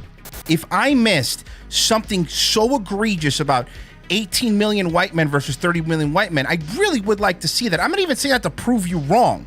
I really would love to know that fact, because that is a fact that has completely eluded me. I understand your point. I'm not fighting about that. As I said, I concede I could be wrong about that. But you want to that's the one thing you were kind of right about, so you want to focus on that. And I'm telling you, you've been kind of a prick the whole show to me. I'm telling you that. So we can argue about I just wanted to see the one thing. Okay, let's flash back an hour and a half ago when you were being a prick. What was that about? You know what I mean? Like, come on, dude. Okay, look, hey man, I haven't been a dick to you at all. I'm sorry. You're right. You've never been a dick to me. I'm always the asshole. Say never. Don't be a fucking woman right now. No. Don't argue like a chick, dude. Oh yeah, you've never done. I said today. Today I've been nothing but I've been talking. We're doing our show, and you've just been pissy with me, taking your shit out on me. Go take it out on somebody else, dude. Imagine being such a bitch that when you're mad, you do this. Imagine if when I was mad, I did this. Okay, I could hear you, but am I listening? I think not. This is a real guy, 40 years old. He's allowing this guy's calmness. He's mistaking it for weakness. He's going over the line with a couple of extra ones each turn, right? And look at the patience on this. Again, I would get up and rip this guy's head off and fill it with drinks. You know, I'd be so mad at this point. I'd flip my mixer. I've been taking it out on you. You've been snippy with me this whole show. Listen, man, if I haven't, that's the way you took it. I'm sorry. I was not trying to take it out on you. In any way, was I trying to take it out on you? You know someone's gay when the other guy goes, hey, man, if that's the way you took it, I don't know. Like, if that's the way you took it, then I'm sorry. You're at the bottom of everyone's pick-on list. Every show picks on you now. Whilst busy making a great big bulbous tit of himself on the offensively garish streets of Las Vegas, Mersh would commit yet another embarrassing self-own during one of his classic attempted 5-star flexes. After posting a series of humble bragging hotel snaps, his eternal tormentors were immediately drawn to the galactic mass of unbridled fat in the reflection of a bathroom mirror. A figure closely resembling Homer Simpson in his floral moo-moo would send r/Mersh into a collective fit of hysteria as the true extent of his rapid engorgement sunk in. Mersh's response was to reflexively dedicate himself, at least on paper, to a strict workout regimen, and despite refusing to curb his rampant alcoholism, he'd do his utmost to start sculpting his emaciated bag of gelatinous lard. He's got like a pear shape. No, really, he's pear-shaped. He's got little bitty bitch T-Rex arms that he holds his crystal goblets with as his pear-shaped body fucking sways back and forth in his gamer chair. I love it. It's not just a double chin, but the weight of it actually sloshes back and forth. I like how he's got the pear body, but now his head is taking on the shape of a watermelon, so it's like a fruit platter. In archetypical fashion, it would only take a few casual sessions at his local gym for Mersh to get carried away, claiming he's already feeling much harder after barely 2 weeks of light exercise. Overwhelmingly fueled by visceral antipathy towards his own chat, he would set out a number of wildly unrealistic goals in some sort of fantastical expression of complete self-delusion. In response to a Gavin McInnes clip in which he'd be described by Ryan Katsu-Rivera as a grifting fatso, Mersh would heatedly challenge those doubting his ability to burn calories to call me fat in August. But with far more weight piling on by the day, it would appear he'd fall significantly short of his own ambitious target. And after denying ever setting such an arbitrary deadline, a lie so effortlessly refutable that even codependent would have trouble spinning it, he would later move the goalpost to the summer of 2022. And although he would claim to have eventually lost 30 pounds since commencing his weight loss journey, this would still put him well clear of 250, a figure that in medical terms would send him deep into the realms of morbid obesity.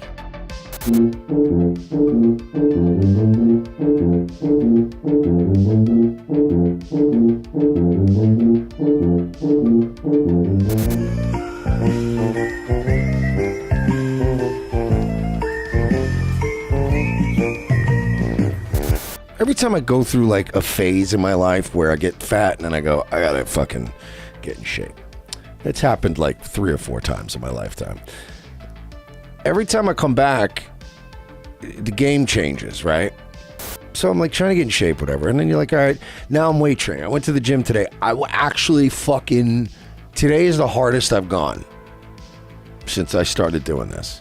Looking in the mirror, I'm tracking how, like, honestly, I can tell you this right now. I'm already like harder. Like my shoulders, my chest, my arms and all that are like way more solid now. It's actually motivated me. There's been legit days where I'm like, I don't feel like going to the gym today. And I'm like, you gotta go. You gotta go. The faster you get in shape, the closer the people that have been trolling you for a year and a half are getting to killing themselves. Oh, is that why he wanted to get in shape? Not to be healthier and, feel better about himself, but to show the trolls he's going to teach the A-Locks? He let that one slip, didn't he?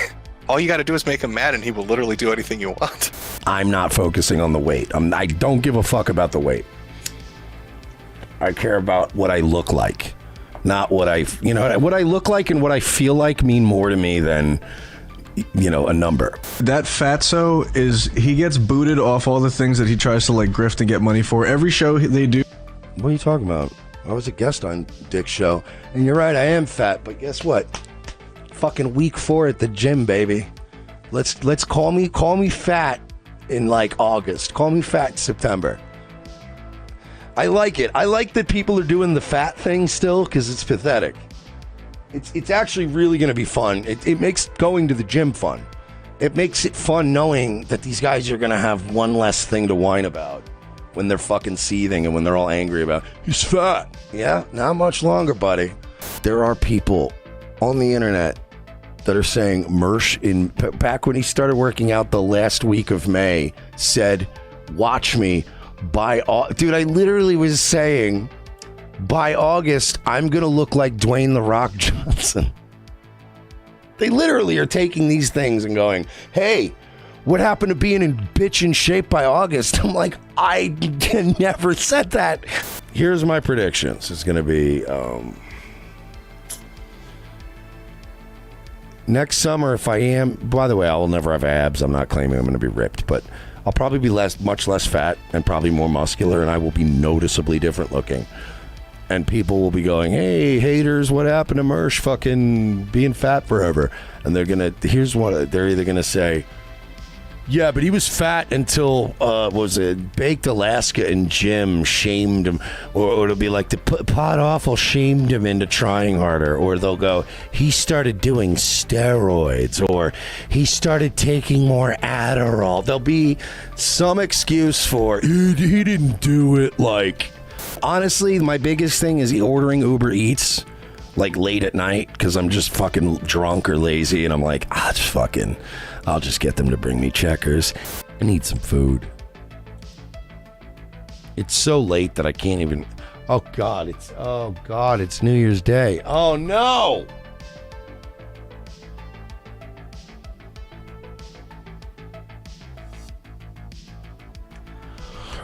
I'm gonna be battling with Uber Eats because they're gonna have a whole bunch of restaurants that show that they're open but they're not, and I'm gonna be oh god damn it. You can't tell the internet you're gonna become super svelte and fucking Mr. Buff and then it just devolves into this. it's really tight all over my chest. You know, it's almost hurts when I walk. Well, Mersh, that's a heart attack. So does he use Uber Eats because he's A, too lazy to get off his ass to get the food, or B, too drunk to drive his broken BMW to get the food? The big thing that came from that is that that Mersh said that by August he's going to be ripped. And of course that was like a month later or something. And obviously that was not going to happen. Everybody was dying laughing at this idea. And yeah, of course he had to move the goalposts again. And then he claimed he was never actually intending to do it, even though it's committed to tape. That, yeah, no, I knew I was never going to get ripped. And now he's saying it's going to happen this year, or at least he's trying. He's trying his hardest, which I'm sure is something that Mersh's actual family and friends have had to hear so many times from him. It's like, no, I was trying. Listen, I'm doing my best. Don't say bad things. I'm going to cut my wrists. If you're going to work out, you should promise yourself that you're going to do this for yourself. It's not for your viewers. Do you think a bunch of guys who watch Revenge of the Sis care if he's fit, if he's got abs? I do not see them caring. It's a cycle, right? It's like Ouroboros of fatty. So he knows that people are making fun of him for being fat, and now he's committed not to being fat. But now the stress of that makes him eat more. I have a prediction that by the end of this year, he will weigh 500 pounds. Most people didn't know Mersh was fat. Like, it was a secret. Like every cartoon drawn of Royce and Mersh, Royce was a big fat guy, and Mersh was like thin and tall for some reason. And when I met him in real life, I'm like, holy shit, he's so short and fat. And I mean, I didn't say it to him because I wasn't trying to be mean, but I had him on camera and people saw it. I remember people in my chat room being like, is he stuffing his shirt? Is he really that fat? It looked crazy. And then he got even fatter. The election had also exposed a far seedier side to Mersh's psychological portfolio, following an inebriated call-in to the aging exhibitionist, Lady Alchemy.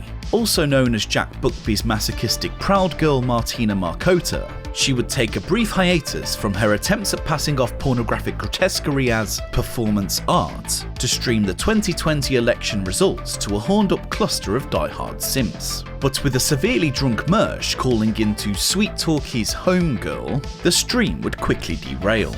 He would start out by flirtatiously negging Lady A for not rolling out the red carpet for a fellow certified e-celebrity, clearly insulted at the mere idea of being addressed as just another orbiting nobody. Such was the damage to his fragile ego that he would even resort to reminding Markota of his online eminence, stating, "I'm literally the most famous I've ever been."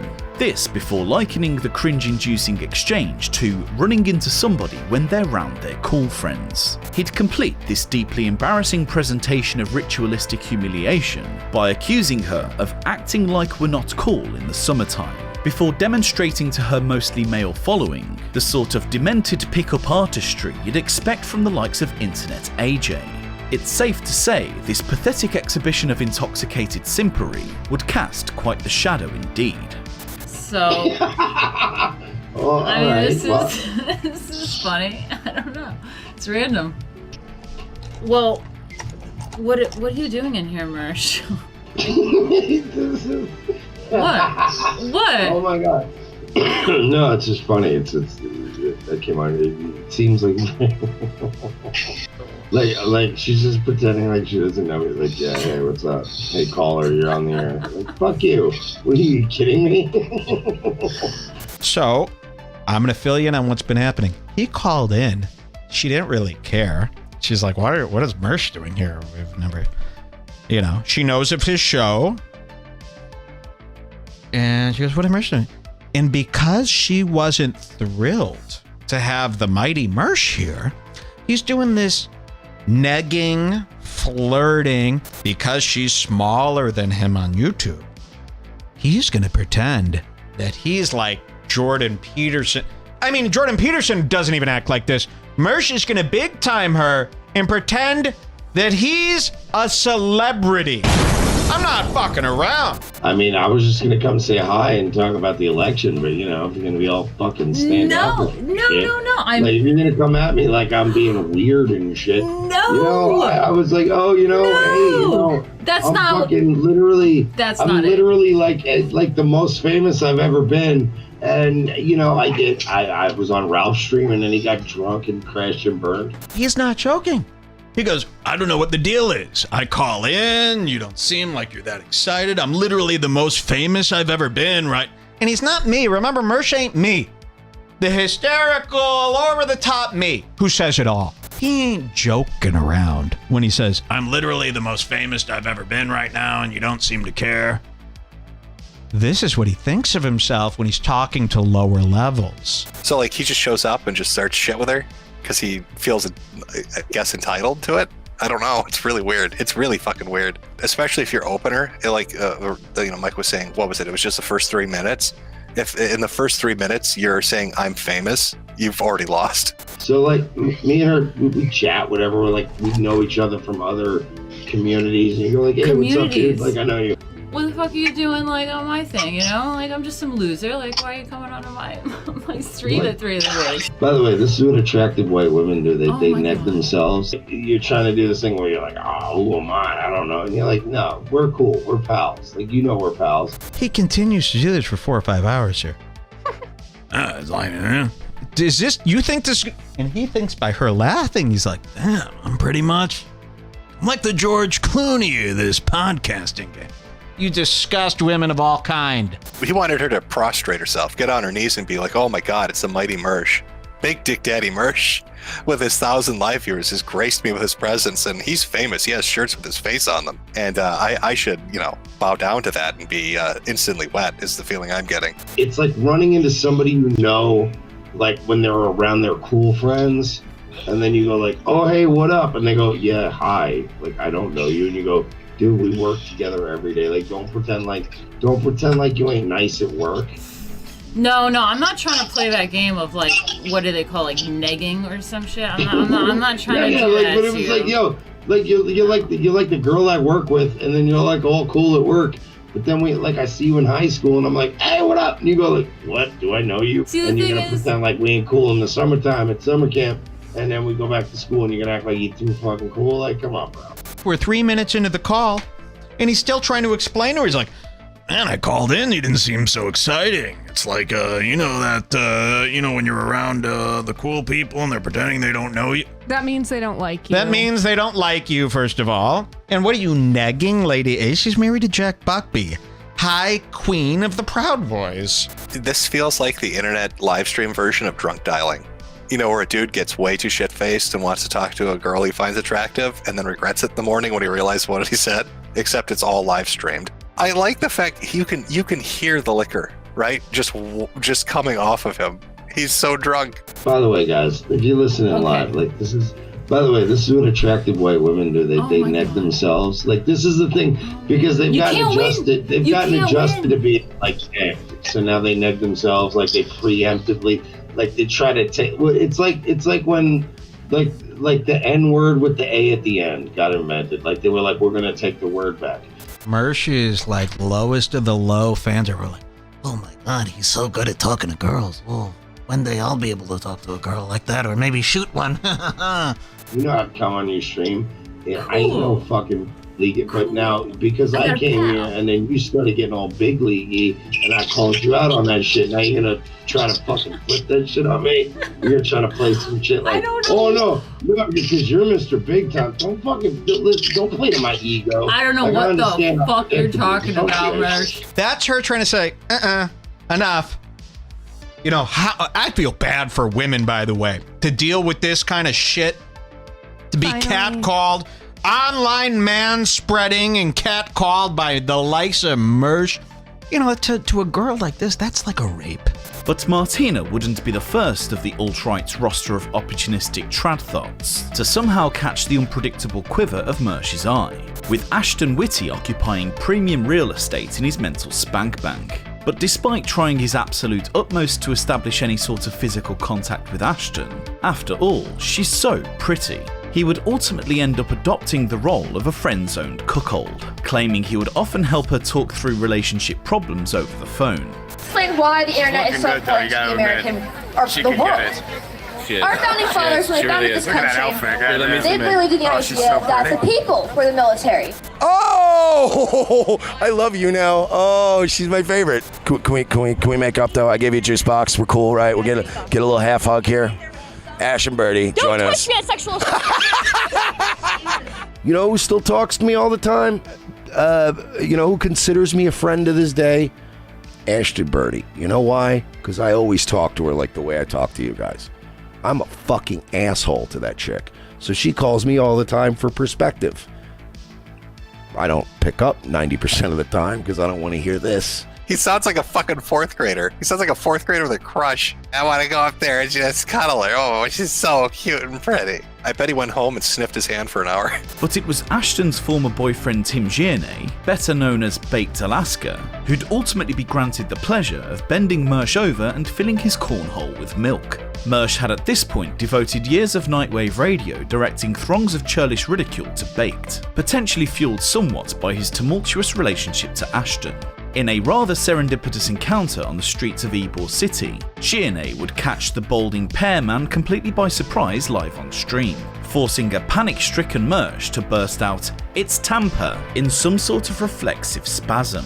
And with Baked Alaska repeatedly pointing out the hilarity of Mersh's engorged abdomen, whilst offering to settle their historical differences with a good old-fashioned fist fight, Mersh would instead pat his spherical gunt in acknowledgement before shamelessly flying the proverbial coop.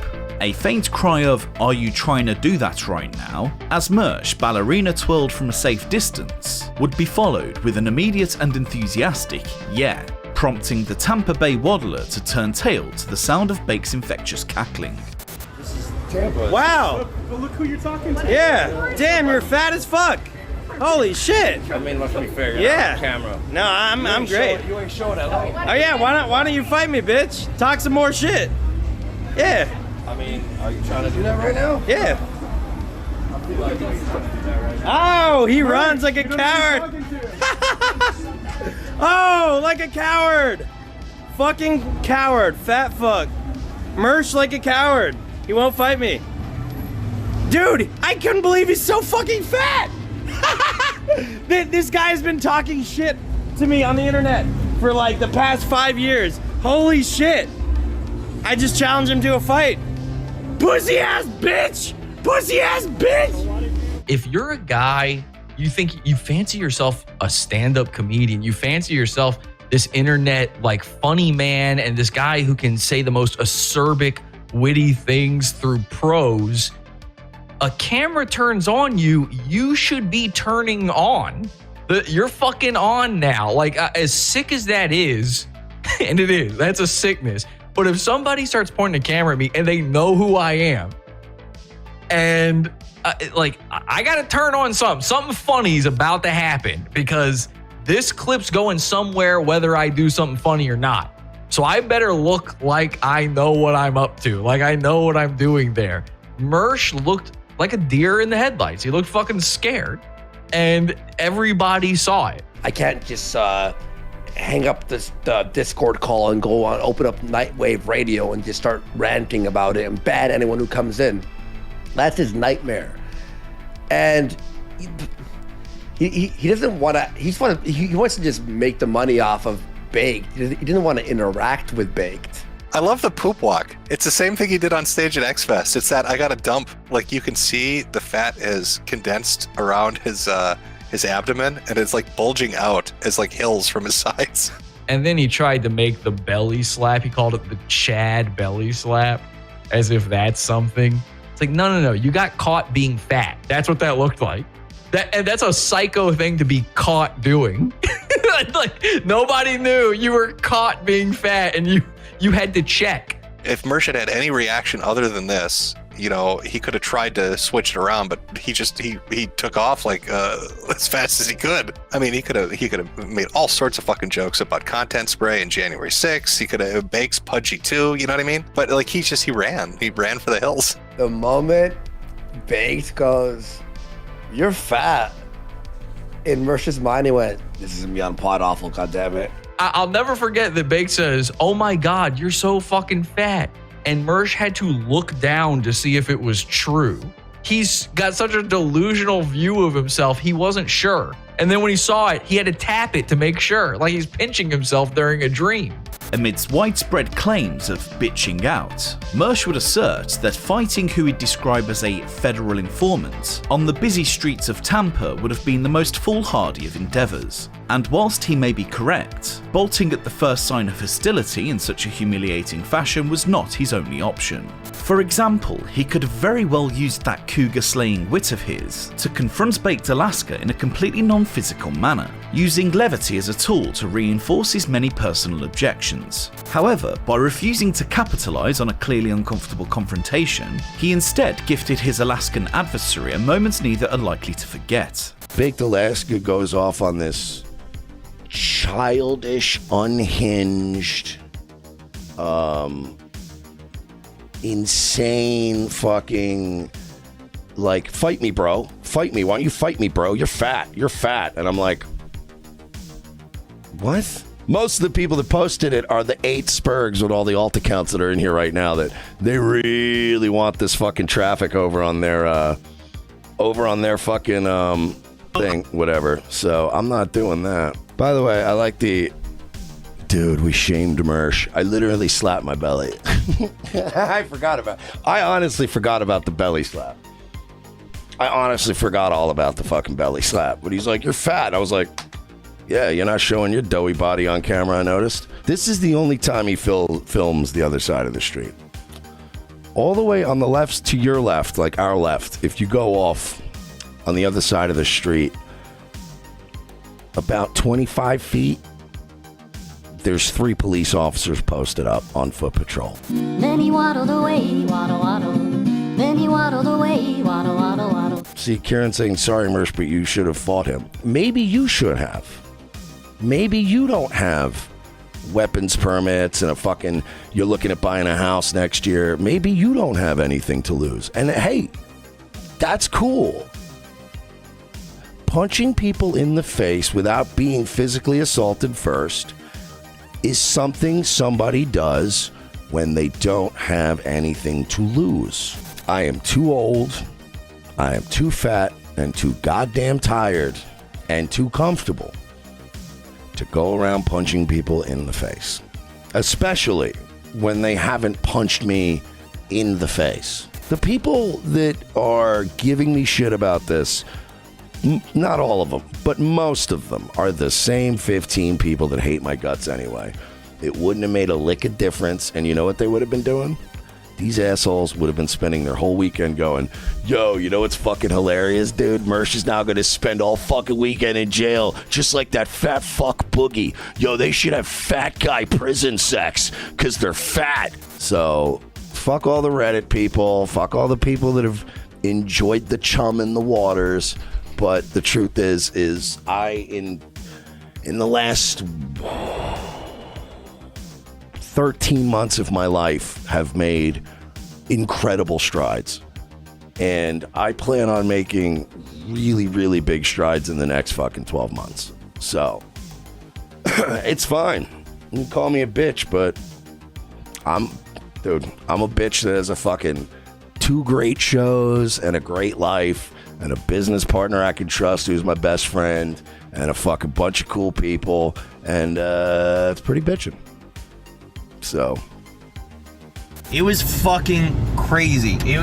Like, this dude is the fattest motherfucker I've ever seen.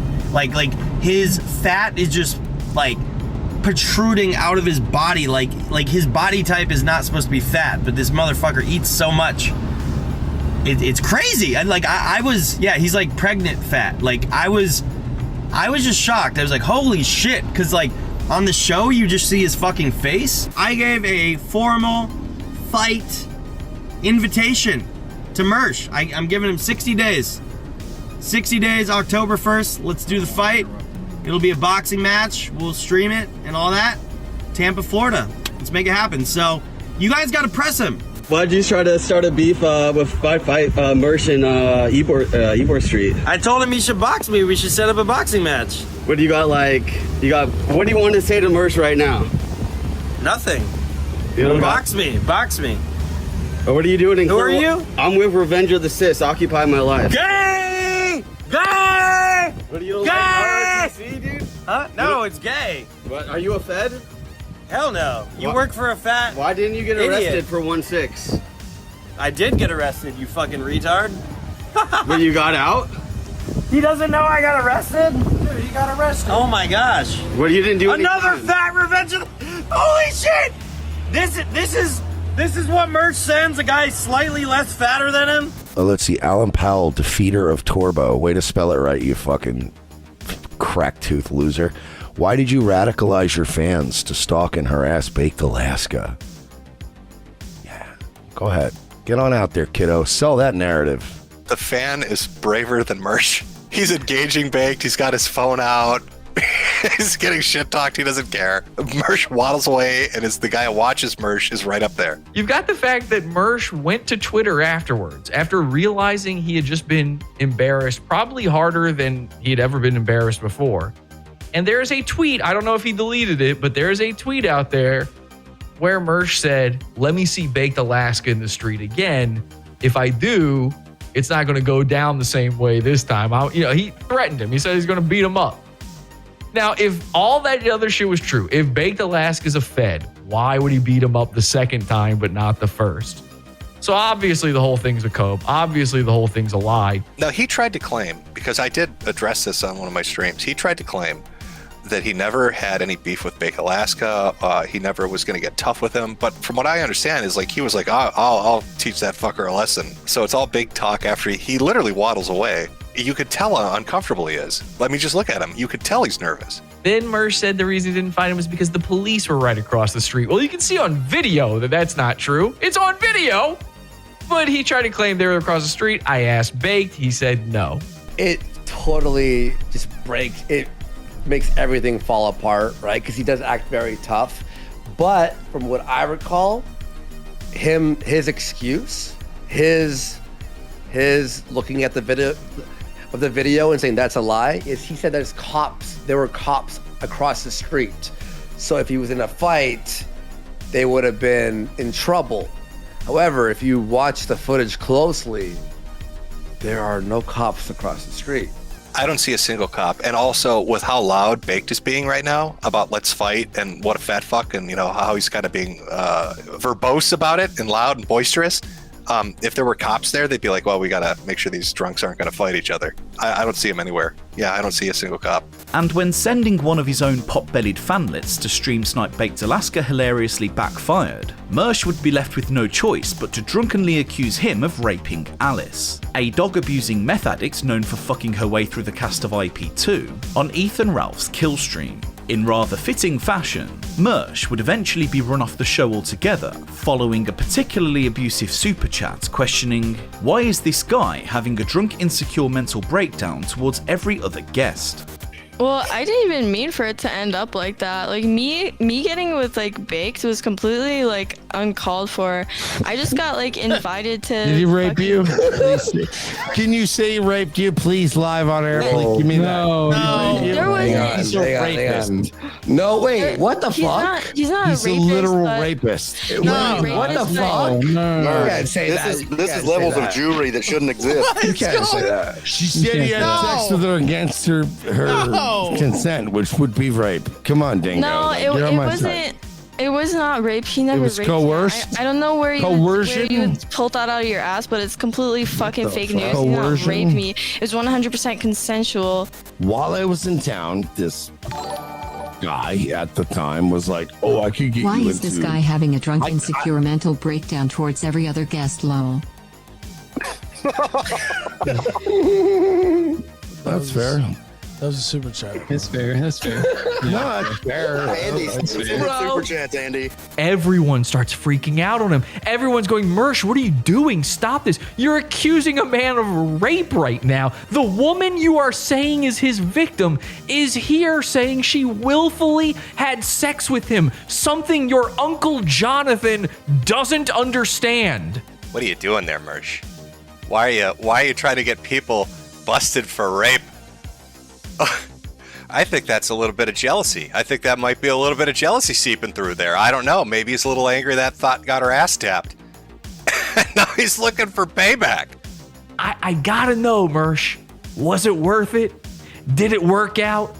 Are the trolls still making your life better? With Mersh now festering in the paranoid depths of his own cognitive terror cell, he would continue to descend into yet another whirlpool of fat-titted cowdom.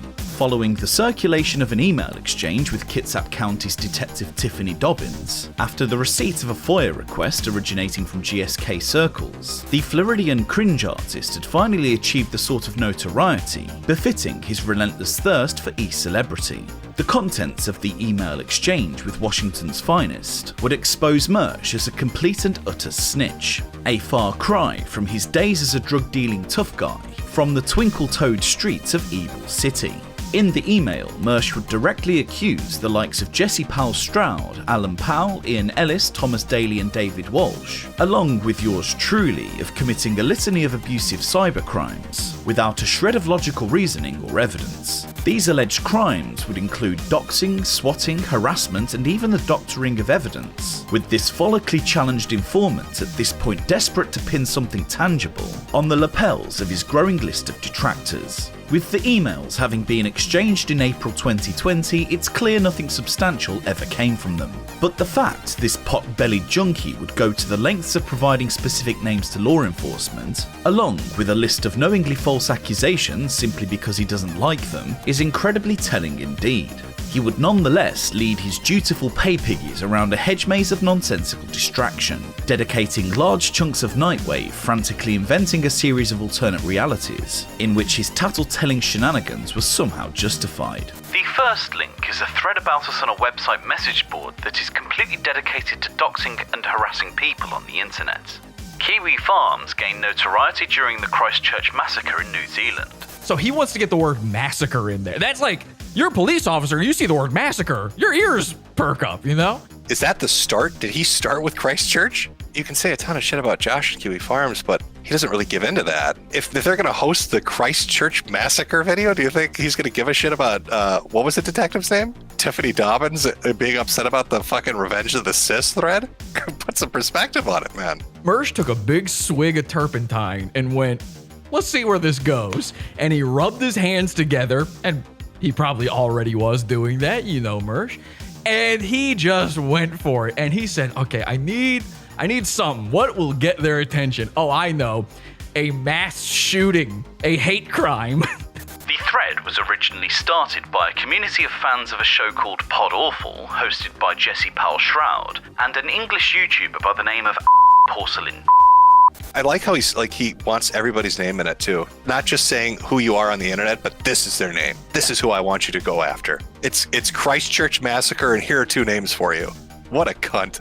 You wanna include everybody in the email here, Mersh? Well, then all of your associates, everyone involved in the Mersh Effect, is all a part of what you do. You're saying you go from saying I made the Kiwi Farms thing to Porcelain made the Kiwi Farms thread to my fans made it. Who is it? Are we all sitting there in the same chair, holding each other, hugging and going kumbaya and then pressing the button together? Are we Power Rangers starting up the Megazord against Mersh? In the thread, I even provided my own post showing the screenshots of them planning the thread on the website. These people are the ones behind our own doxing and publishing of our address. We have had attempts at swatting at our home as well, which you can confirm with Detective Kennedy of the Polk County Sheriff's Office here in Florida. You can contact them at... If you know the detective's name, you had multiple conversations. You know, it's not they showed up to your house and you're like, nothing was going on, it's an internet thing, and they left. You've had a back and forth with police. The Podawful people are truly criminal sociopaths. And rumour has it they actually had a female in their fan base trick a mentally challenged guy into sending her provocative pictures of himself that they released publicly. They are really messed up people. This second link is to a subreddit dedicated to similar things. Doxing and general harassment to myself, as well as my family and girlfriend, all innocent people whose only sin is being involved with me. If I were a bettering man, I would put money that whoever is trying to pin Owen's incident on me is one of the frequent posters on this subreddit. I'm not very famous or well known, and there is a very short list of people who are this obsessed with me. Some of the more well-known names in that community are Alan Powell, no relation to Jesse P.S., David Walsh, Thomas Daly, and Ian Ellis. Most of these people are failed YouTubers who see us as their enemy and are trying to make a name for themselves by destroying our lives. However, their obsession has deepened to a point where it's begun to manifest itself into criminal activity like doxing, swatting, and this most recent incident where they have apparently tried to doctor evidence of wrongdoing on my part. Mersh loves this fucking method. Anytime you've seen Mersh list the things, that video I played at the beginning, when Mersh is listing all the stuff that I've done to him, he included in that me going to Ethan Ralph's house. That doesn't have anything to do with you, Mersh. You know they were like the detective was like reading that email going, do we have to even follow up on this? Really? Is this a thing now? The detective's like, oh, I gotta make paperwork for this now. Here is a link to Alan Powell's Twitter account. I have also attached a screenshot of him stating explicitly that my sister and ex-girlfriends should be raped to teach me a lesson. I have also provided a screenshot of him confirming that it was him. You can see at first glance that this man's entire internet existence is dedicated to me. It's extremely disturbing. I believe Alan lives in California, but I got that information third hand, so its reliability may not be 100%. Send a letter to the yeah, look, Chompers, I don't know what little game you're playing, but it's been very weird all night, and I gotta bonk you, man. I don't know what you're doing. You send a letter. By the way, stop speaking like you're fucking from a third world shithole. You send a letter to police about the Jesse. What? Yes, I'm writing letters. I'm popping on my fucking typewriter. Ding, ding, ding, ding, ding. Ding, ding, ding, ding, ding. I'm firing off letters to fucking G. Gordon Liddy to try to get things taken care of. What are you talking about?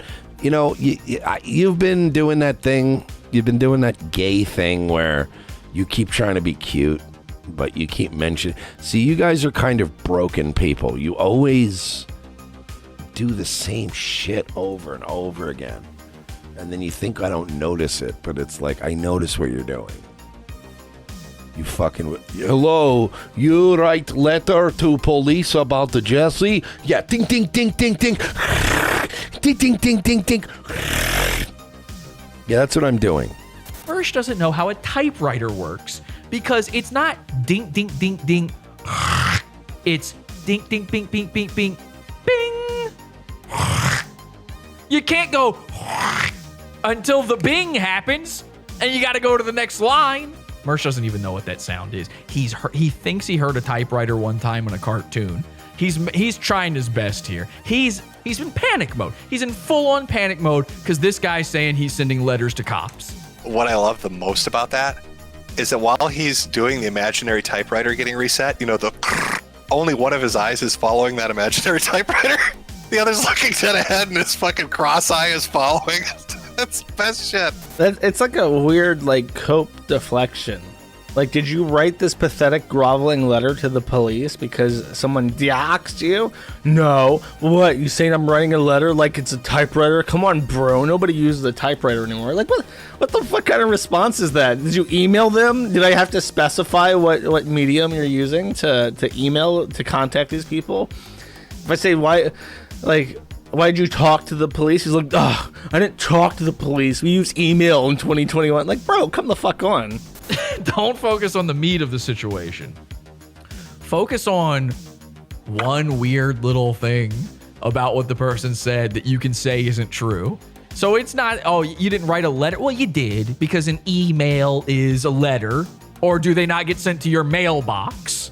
Well, what I love most about this clip in particular, right, at least this is my understanding, is it was his outright denial, right? And he tried to outright deny it by doing this ridiculous shit like, oh, am I typing it? Ting, ting, ting, ting, ting. But didn't they find out that, yes, this is in fact the shit he was doing through a Freedom of Information Act? If you send the cops after me, I'm going to send them right the fuck back after you. And if they come after me and I suspect you're the person that did it, yes, I'm going to give them names, I'm going to give them addresses, and I'm going to let them fucking bury you. Morning, afternoon headshot, all of them, Mersh, come on. Oh yeah, look, I don't care which one of them it was. They're all faggots, and they've all been doing this type of shit to me for 2 years. I don't care. got a list of names. Every time the cops fuck with me, I'm going to hand them the same list of names. Here's the people that have been fucking with me. Here's the forum they post on.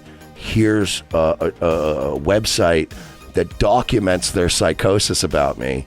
Maybe you should look into some of those people. 100%, yes.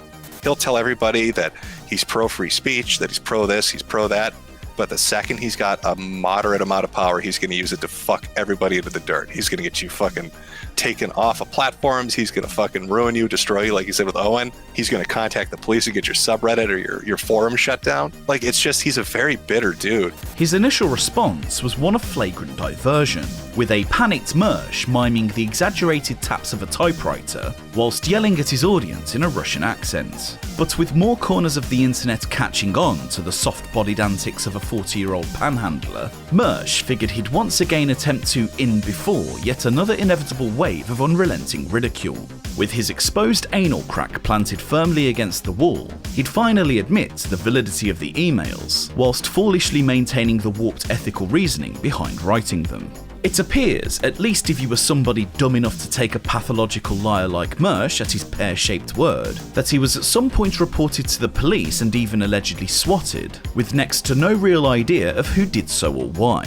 He also claims to have been falsely accused of reporting Owen Benjamin to CPS, again with little more than a rough guess at who the perceived culprit was. In his Adderall-infested brain, this would surely affirm his self-portrayal as the internet's eternal victim, and whatever sporadic action he subsequently took, regardless of actual culpability, was clearly in self-defense. But even so, to retaliate in this bootlicking fashion with absolutely no evidence or logical foundations, against people quite clearly not involved and for no other reason than deep-seated personal animus, is precisely why making fun of this thin-skinned narc is such a delight. Let's make no mistake about it. If you're trying to frame me for shit, if you're doing gay ops, if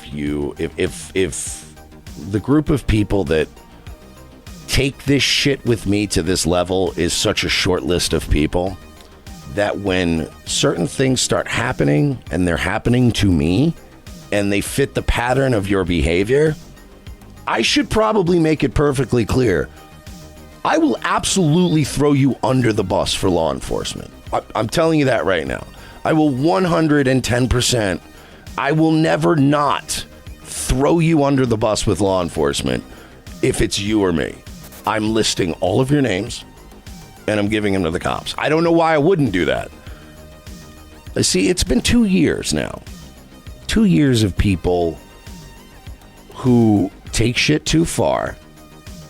And if and when I ever do anything to try to defend myself, it's a total shit show.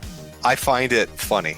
He blatantly got caught out on lying, and it never would have happened without a Freedom of Information Act. But he did get caught, and then he had to address it, and he tried to downplay it. The fact he's trying to link in Christchurch, like, it's really weird to bring that up. And this is a guy that says he's a proponent of free speech. He went after that Christiansen guy for not being enough of a free speech advocate. And then you're going to cry about the Christchurch video? Now Mersh is going to say that act of free speech is terrible. But yeah, I immediately gave the cop a link to the Reddit. I gave the cop a link to the Kiwi Farms thread. I gave a cop a list of like 3 or 4 names of people that I knew were actively trying to do gay ops. And I said, if I had to bet, I'll put in a list of who I think it is, starting with the one I think it is the most. Bomb, bomb, bang, bong. By the way, I think that fucking Josh got mad because I included Kiwi Farms. Sorry, buddy, it's your website that has the thread about me on it. Like, I'm not going to withhold that evidence from a cop because I want to protect Kiwi Farms. Like, I'm not a Kiwi, dude. Apparently, someone sent a Freedom of Information Act, which is probably one of the best laws that the U.S. federal government has passed in the last 50 fucking years. But it got FOIA'd. Basically all correspondence with police from Mersh, I guess, because Mersh has been saying that he's been talking to police about his trolls or some shit. So there's this document, which is proof that he's been doing this. You better goddamn believe I'm playing ping pong, and they're coming to your door next. Nobody's exempt from that. I don't call the police. I don't make police reports. I don't go, I'm being harassed. I don't do that shit. But if you send the cops proactively to my door, I'm sicking them back on you. Let me tell you something. I don't care if it's Podawful, Porcelain, Cripple Ass Sam, or any of these other fucking loser rejects. I don't care if it's Josh and Kiwi Farms. I owe you nothing. I owe you nothing. This is insane. And he's going, okay, how do I get their attention? They're asking me about a case against Owen. Owen said I did this. Well, rather than say just, nuh-uh, and then leave it at that, rather than say, Owen is saying people need to be arrested for being bullied on the internet, that's gay. Bye. I'm never responding to this. Instead, Mersh looked at the email he got from the detective and went, I need to become Owen Benjamin. This dude is a pattern of behavior from his start, right? I mean, don't get me wrong. A lot of it's funny, goofy shit, but you could tell this is a dude that was desperate to make it, is really bitter that other people made it, and is looking forward to the day when he's the big shot and he can crush anybody that got in his way. It's really weird. Most people want to be successful because they want money, or like you said earlier, like fame or whatever the fuck it is that they want, but they want it for their own personal sake, But like he wants revenge. Like he's mad. When the people who, for instance, certain people that make documentaries decide that they don't want to make documentaries anymore, that they want to influence events and create the drama so they can cover it, becomes kind of gay. When people who have been passed over, people who have been lapped by us multiple times on the way up, start to get bitter and start to attach themselves to these communities of people that don't like me, it's kind of gay. And let me go so far as to say that I would burn Podawful and Porcelain and all these other people and Kiwi. I will burn every one of those motherfuckers to the ground. I'll burn every one of their brands to the ground to protect myself. I don't think that should even be a secret. Every single one of those people has the same thing in common. And that is that they all loved me at one point. You understand, right? That as long as I can prove that there's a group of fucking degenerate, unemployed, low IQ sociopaths obsessed with destroying my life, pretty much any negative thing that happens to me, I can blame it on that. Probably get away with it too.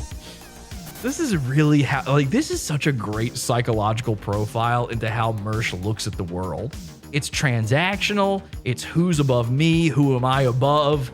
It is, are you with me or are you against me? Because if you're against me, you're destroying my life. I really don't know what he would need to do for them to finally be like, all right, I think that's it. Maybe it's just it's almost like Stockholm syndrome at this point with his audience. It's lie after lie after lie. I've noticed that a lot, not just with this segment of clips, but with like everything that he does. He'll say one thing, get called out on it, and then try to play it off as a bit, or try to play it off as, it's a misunderstanding. So now he's at the point of contacting the police. He's so fucked up about trolls on the internet, trolls who he says he tries to engage to give him money, that he's reporting them to the police. That makes no sense either. Like, I'm going to do this mustache thing so you guys call me a fag and give me donations. And at the same time, because you're trolling me about my mustache, tink, tink, tink, I'm going to contact the police. Like, how many fucking lies have we caught him in? If I wanted to, every single episode of this show could be about Mersh. That's how often he does something stupid. I could do it every week, and not only would it be easy to do, it would still be funny. Elsewhere, Mersh's financial fortunes would receive a much-needed boost, following an official endorsement from Delta 8 retailer CBDX, a somewhat shady institution specializing in the distribution of narcotized gummy bears. But when co-founder Arya Jalali offered to help sponsor Cook Mersh by bettering his paltry $50 a read stipend to the benefit of his long-haired adversary, Mersh would get his pre-jaculated panties into quite the twist. However, in a bizarre turn, Mersh would claim to have reached an agreement with Arya, in which he would also be paid for every CBDX read on Jesse's program, meaning the Podawful community would unknowingly be financially supporting one of their prized goons, completely against their will and in clear breach of contract. But with little more than his mendacious words supporting such an outlandish notion, it was largely accepted Mersh was once again up to his flabby teats in a trough of overcompensating pig shit. The entire escapade would result in an intense exacerbation in Mersh's worsening psychological state, with Jesse now the target of what can only be described as an incredibly suggestive barrage of sexually violent barbs. And with the entire CBDX operation at this point heavily compromised, following a series of embarrassing email leaks courtesy of former head of sales Laura Kraft Bayonetta, a pyramid-like structure of bottom-up financial reallocation would emerge from the Mersh Effect sandpit. It would appear just about anybody with a low-res OBS overlay and a Nightwave wrench could land themselves one of CBDX's lucrative $20 deals. Although given the shit-tier state of content on display, a strong case could be made for ARIA overspending.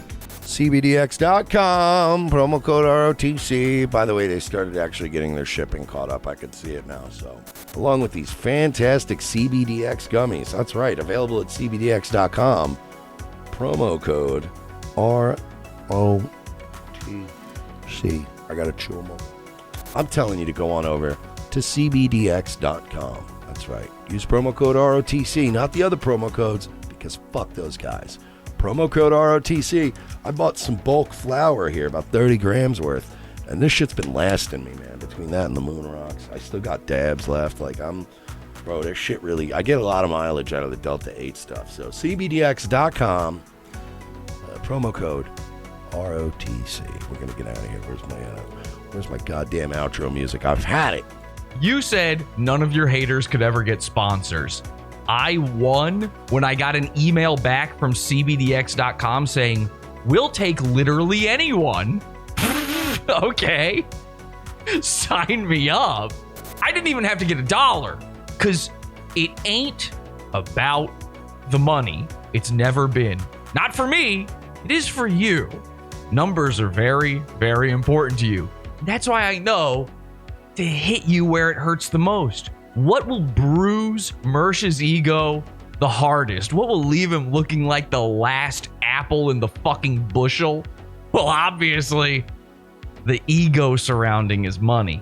Yeah, so bro, I was just actually listening to the pod earlier today. Really? I was driving. I was listening. Yeah, I'm actually a big fan of the show. Oh, I thanks, was listening to these episodes with where you had Porcelain on, and he was talking about the Mersh documentary and stuff, and it was just cracking me up. And I was just thinking, like, it would be the funniest thing because we sponsor ROTC, so we were thinking it would be so funny because my friend was showing me. Anyway, I won't even spare you, but we were just thinking it'd be the funniest thing if we can get on your show and then people can see, look, we're on every show. Exactly. We don't care. We love it.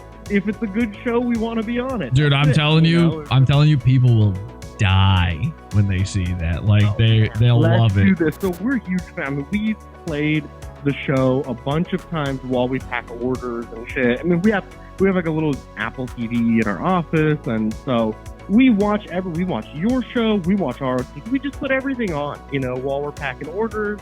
And we were like, oh, we should try to get ads with them. And then Laura, hit us up and said, would you consider it? And we were like, oh my God, we would love that. That would be fucking amazing. Like, can you put us in touch?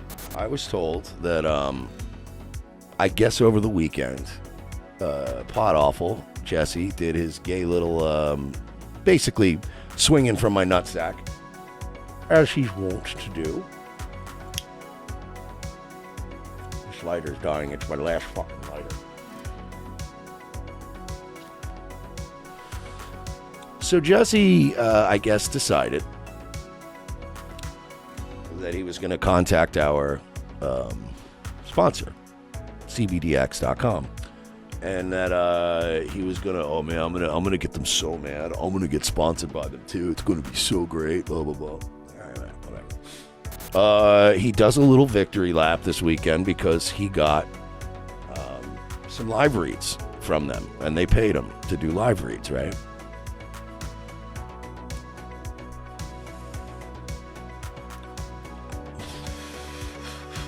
By the way, I know how much he's getting, and it's fucking pathetic. All I want is to make $1 more on every ad than ROTC. Okay. Just we'll do a it. single, We'll do that. whatever. What are they making? 50? Bro, they don't charge a lot though. I don't know if you're gonna. We pay them $50 per read.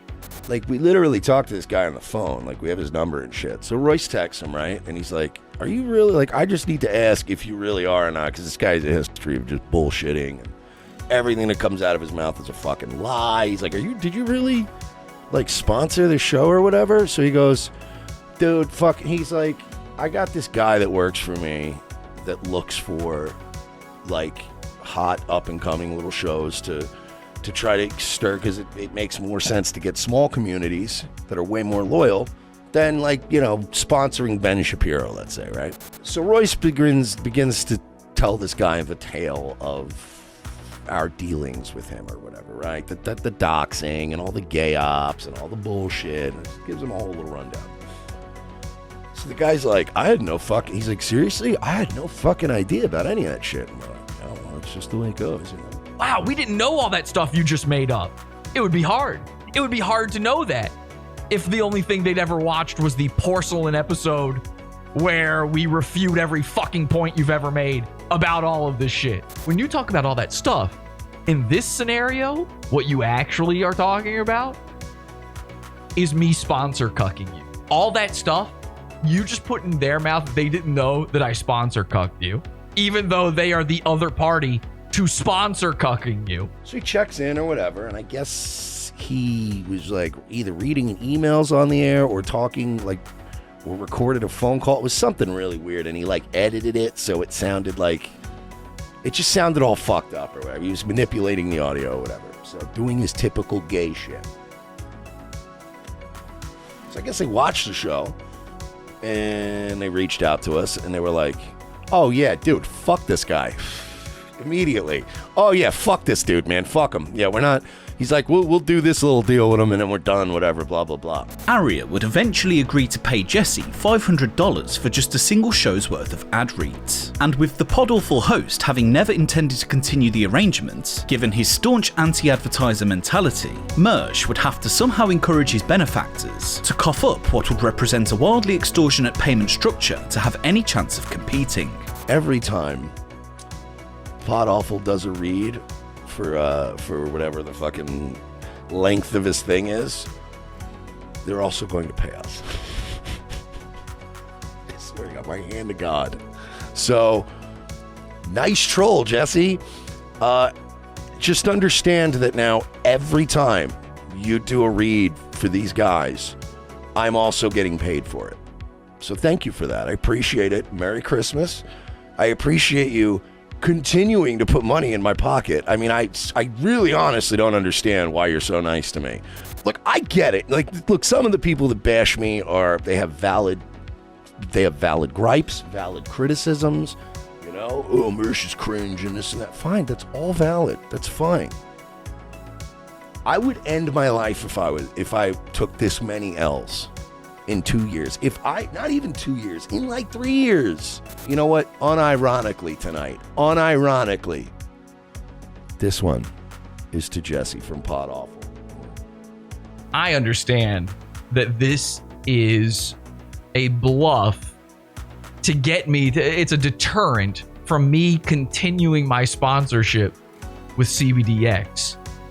But I was never going to, it wasn't going to happen.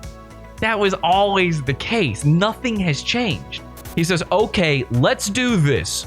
Just pause on the reads for now. Thank you. Great, terrific. But keep the whole 500 as the rate for just the one episode. So to be clear, I was given $500. Now, if you think for an instant it was ever my intention to start advertising a sponsor forever, the guy who rails against sponsors and ads, if you thought that I'd be doing for 6 months ads for this company, think again. I never told the guy I was doing that. That was just never on the table at all. I just needed it to go on for long enough for Mersh to get mad. It turns out it took one. Jesse, you're my bitch now. I fuck your ass for leisure purposes. Like Schillinger from Oz. I don't even fuck your ass because I'm gay. I do it so you know full well what the fucking hierarchy is here. Jesse, look at me one more time. Look at me. Sweetie. You're my bitch. You're my lifelong little pigtailed lipstick wearing fuck toy. You are my bitch. Bring it. Bitch. Who's a little bitch? Bitch. You are. Because you're my bitch. With the passing of each stream came a progressive spiralling of omnidirectional outbursts, with Mersh, for whatever reason, picking a series of fights he has next to no chance of competing in. Mr. Metokur, an immune-suppressed chain smoker from the internet of yesteryear, would for no reason whatsoever become a prime target of Mersh's impetuous rancor. In another of his classic comic book villain-style seethe streams, he would, without provocation, threaten his own subscribers with permanent banishment should he see them in Mr. Metokur's chat, warning that if I see you donating to Jim and sucking his fake cancer dick, you're done. And having promised to keep tabs on potential infractions, whilst at the same time attempting to lift the dying embers of his repetitive fake cancer bit off the ground, he would at long last get what he always wanted: attention from Daddy Jim. But with tens of thousands of live viewers tuning in to Jim's ice cream social extravaganza, courtesy of his remarkably devoted squadron of animatistic sweeties, it's fair to say Mersh's dead-toothed mandible may have bitten off more than it can chew. Naturally, Jim would almost immediately succumb to the dreaded impulsions of a battle-hardened Mershaholic, with entire segments of his seasonal live streams devoted to the non-stop milking of an iron-branded lolcow.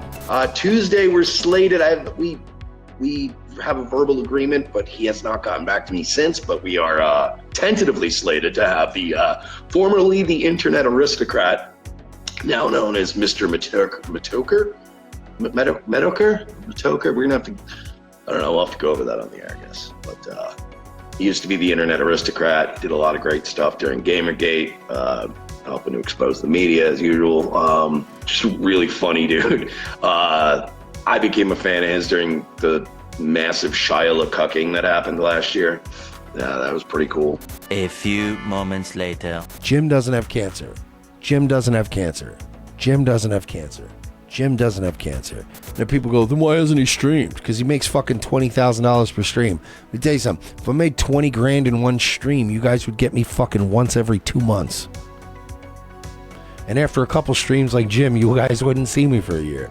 And you know what I would say to the people I don't respect enough to even tell them who I am, or where my beliefs are coming from, or where all of my fucking, like, literally, you guys know nothing about. This is one of my favorite social experiments. It's like the mask. It's like COVID. Just say Jim doesn't have cancer and watch his fanboys rabidly scream at you and go, he absolutely does. I don't think he has cancer.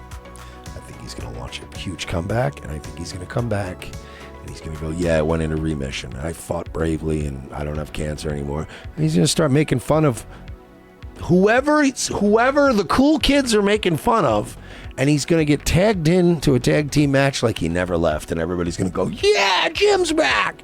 Nobody's going to question the cancer thing. Nobody's ever going to bring it up, lest they be fucking ostracized by the rest of the cult. And I want you to know right now that if I will be keeping track, and I will be keeping tabs, and if I ever see people over here trying to play cool with all of us here at Nightwave, but then if I ever go over to a Jim stream and I see you donating to Jim and sucking his fucking fake cancer dick, you're done around here.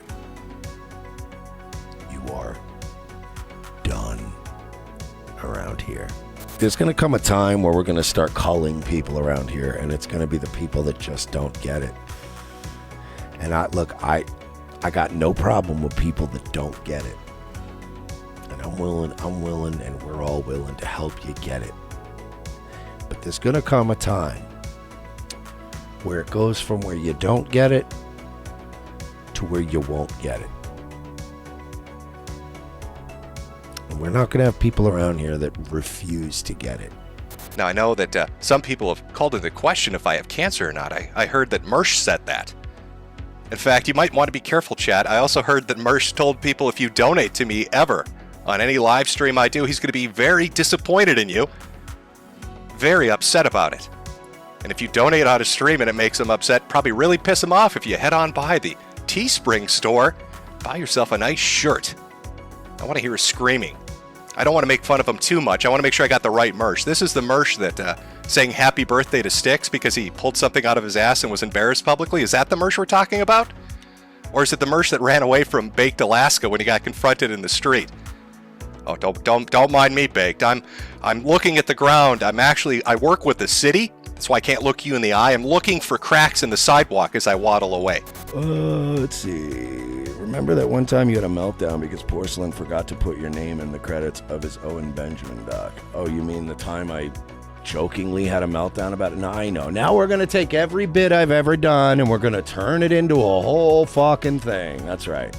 We're going to turn it in to everything I've ever said sarcastically, such as, oh, Jim, by the way, Jim is still hurt about the fake cancer thing. And I'm sorry, Jim, but you did invent fake cancer. I didn't do that. You did it. Just live with it. Sit in it. Like the cat had to sit in my piss on the way back from the vet.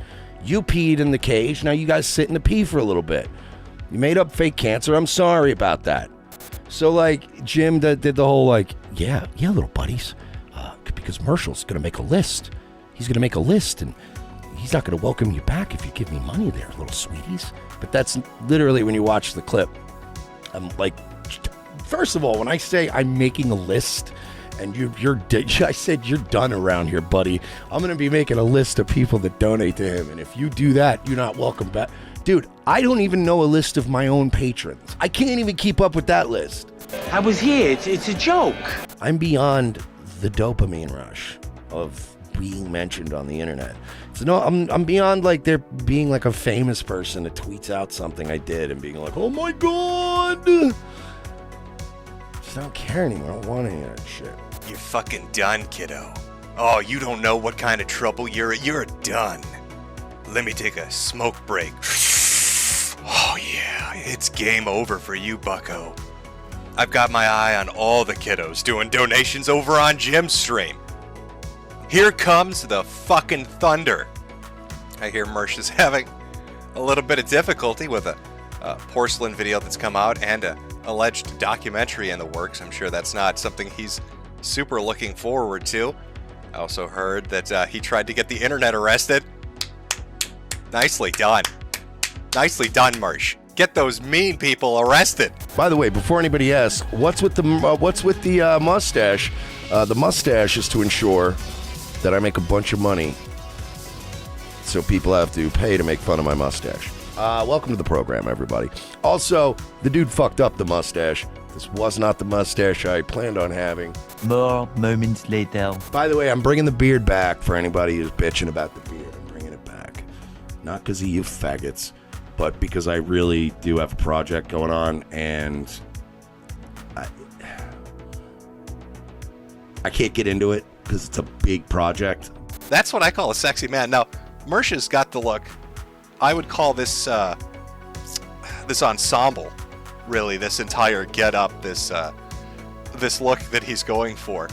I would call this peeking your head under the stall at a bathroom.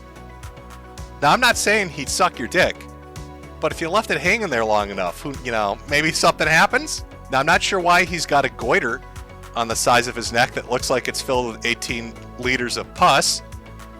Maybe he's like a chipmunk and that's where he stores the semen that he gets when he goes under the bathroom stalls. I don't know. Third stream in a row. Metokur's mad at me, I guess. For somebody that gets 500 views a night, this guy sure as fuck is very, very focused on me. And, I know the Redditors and shit never believe me when I say this. Didn't listen to it because I already got a bunch of people that were like, it's the same shit. You're fat. Your mustache sucks. You made a list of people that weren't allowed to donate to him. All kind, the same tired shit, right? I'm sorry you have fake cancer, Jim. I'm sorry about that. But I didn't back you into that corner. You did it to yourself, kid. So, I don't know what to tell you, man. I really don't. But I mean, I can tell that I'm going to be a topic of yours for time to come. You're going to have to do better than, hey, little buddies, he's fat. Oh, he might have a one-pack. Look at his mustache. Reminder that everyone can at least see my face and know my name and know where I live. His community was at this point so badly overwhelmed with abusive hecklers that he'd eventually remove the live chat completely from his OBS overlay. His content was now dominated by showers of venomous sweeping rants aimed towards the developing mob of meddling pests laughing at his doorstep, with even his most treasured confidants now running for the hills. Even ROTC's resident artist, a Polish narcomaniac teetering on the fringes of sanity, would eventually grow tired of Mersh's witless antics in a move that would spark possibly the greatest meltdown since Fukushima. A Facebook post requesting a legit head-to-toe stylist would send throngs of ankle-biting assailants into a communal fit of raucous laughter, with the notion of Mersh looking to upgrade my whole aesthetic by finding somebody to help me craft a look that will carry me almost too much cringe for some to bear. Mr. Balisong, a well-respected and highly valued casualty of the so-called Mersh Effect, responded to the plus-sized fashion call by calling it the gayest fucking shit I've ever read, before mercilessly tearing into the balding insecurities of a cockeyed manatee. Mersh would retaliate in a way only he knew how, by completely detaching his amphetamine-stricken brain from all sense of reason, in a frantic effort to strike a personal blow to the doodling Polak whilst helping restore his battered ego. Mersh would reveal the sordid details of an unrelated private sexual encounter with Mr. Balisong's former internet girlfriend, Show Me Kitties. He would describe meeting the former cam girl during one of his poverty-stricken sabbaticals to Las Vegas, before somehow convincing her to return to his and Royce's shared Airbnb for a spot of light foreplay. Having now regrettably reawoken decades of untreated psychosis from the junked-up brain of a Slavic nutcase, Mersh was now faced with dedicating the next 6 months of his life to batting away an incessant torrent of apoplectic vitriol, often with an artistic twist. So you're a grown man looking for other grown men to help you get dressed and tell you you're looking cool cause you're too busy with hitting that gym to do that shit yourself like any other normal adult. That might be the gayest fucking shit I've ever read. Just pick another movie, video game, cool guy's wardrobe to imitate and be done with it. How many white blazers you have and how quickly you're balding is just always gonna revert back to your default leisure suit Larry look anyway. And just on a side note, and I'm talking from experience here, you know when you're fat as shit and you play video games all day every day? Whenever you're not getting fucked up on whatever alcohol drugs you have access to, and calling it work, you have that 1 or 2 healthy meals or you lift the dumbbell couple times, so you can feel like the grotesque mutant from all the reflective surfaces isn't right about how bad shit has gotten. Yeah, doing that isn't hitting the gym, and if I were you, I would consider waiting for people to actually notice any change before I start playing my Pretty Woman montage song to go on a shopping spree to find my perfect whole new me costume.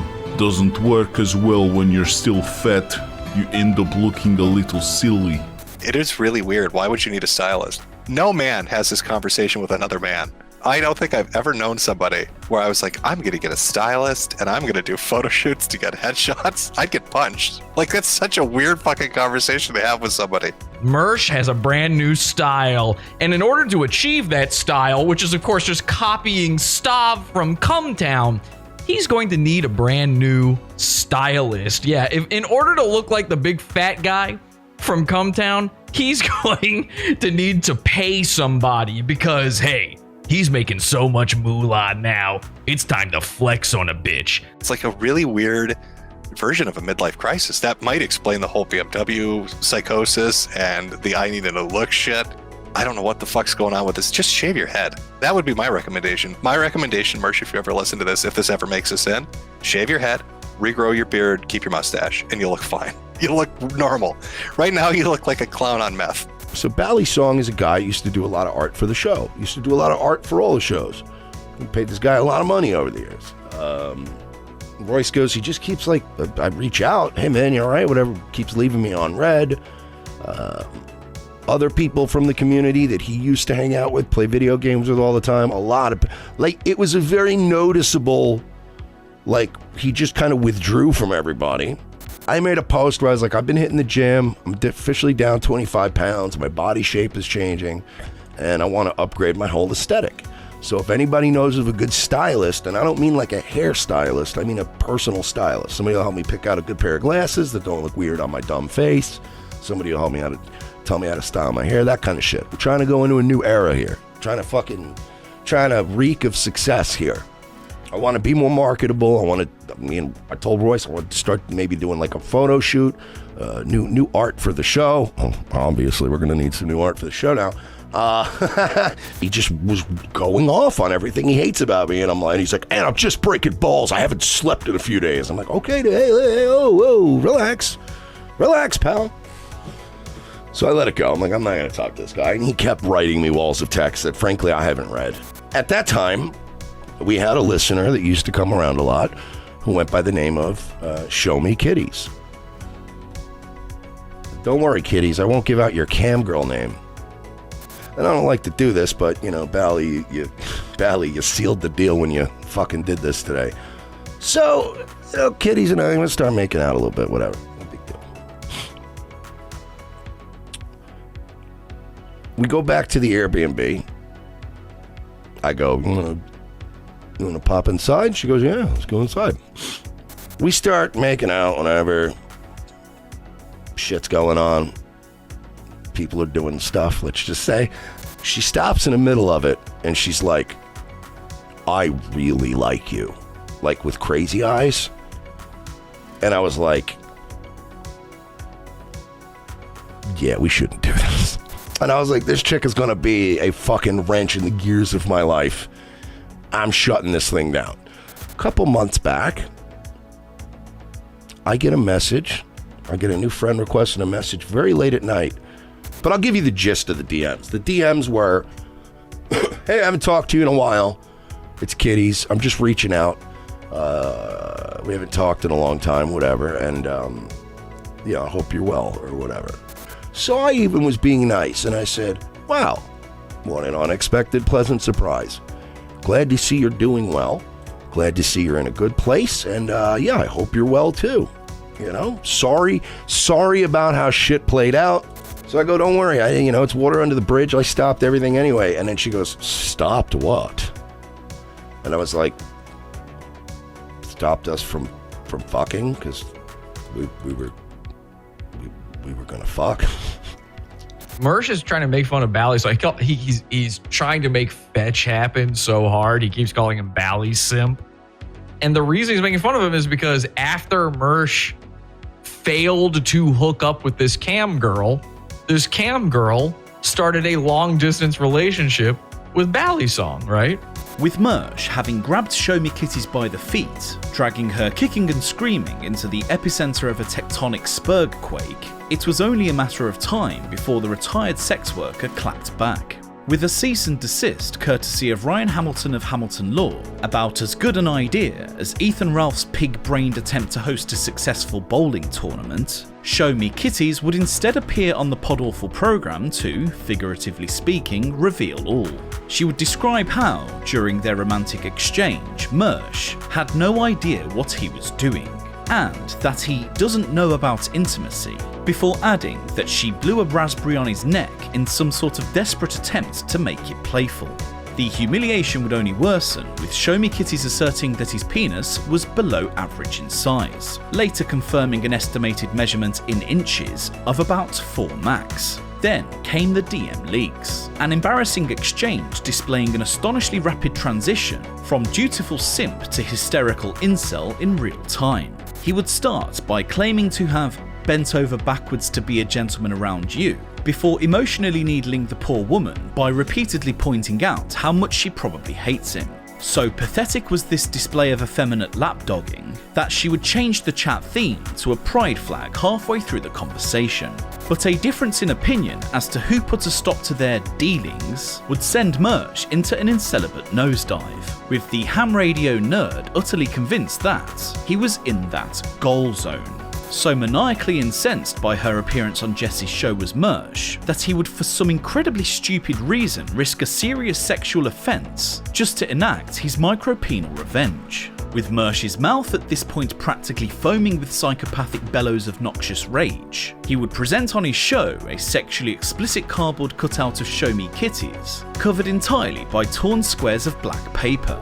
A game he'd title Reverse Cam Girl Burqa would result in him tearing off black squares upon reaching $500 donation milestones. This would continue until the fully exposed image of her naked body was visible to his obedient flock of thirsty Nightwavers, with the routine often interspersed with an absolute deluge of unspooled delirium. Whether or not this officially constituted an act of revenge pornography is neither here nor there, and as a former sex worker, it's fair to say she brought a lot of this on herself. But for Mersh to patently explode in such a spectacular fashion, and all because some girl made fun of his little wiener, is precisely why laughing at him is so fucking addictive. I drove them back to their hotel room. Were they in the same room? Well, it had 2 rooms. It was an apartment. It's a 2-bedroom apartment, like a shitty one. Okay. So Royce was there while this happened? Yes, he was in his room sleeping, I'm sure. You were out on sleeping. He was in the closet watching, I guarantee it. He probably filmed it. We're kind of, fooling around a little bit, and then Mersh has no idea what he's doing. He has no idea what to do, so I thought maybe he was really drunk or something. You have to describe what that means.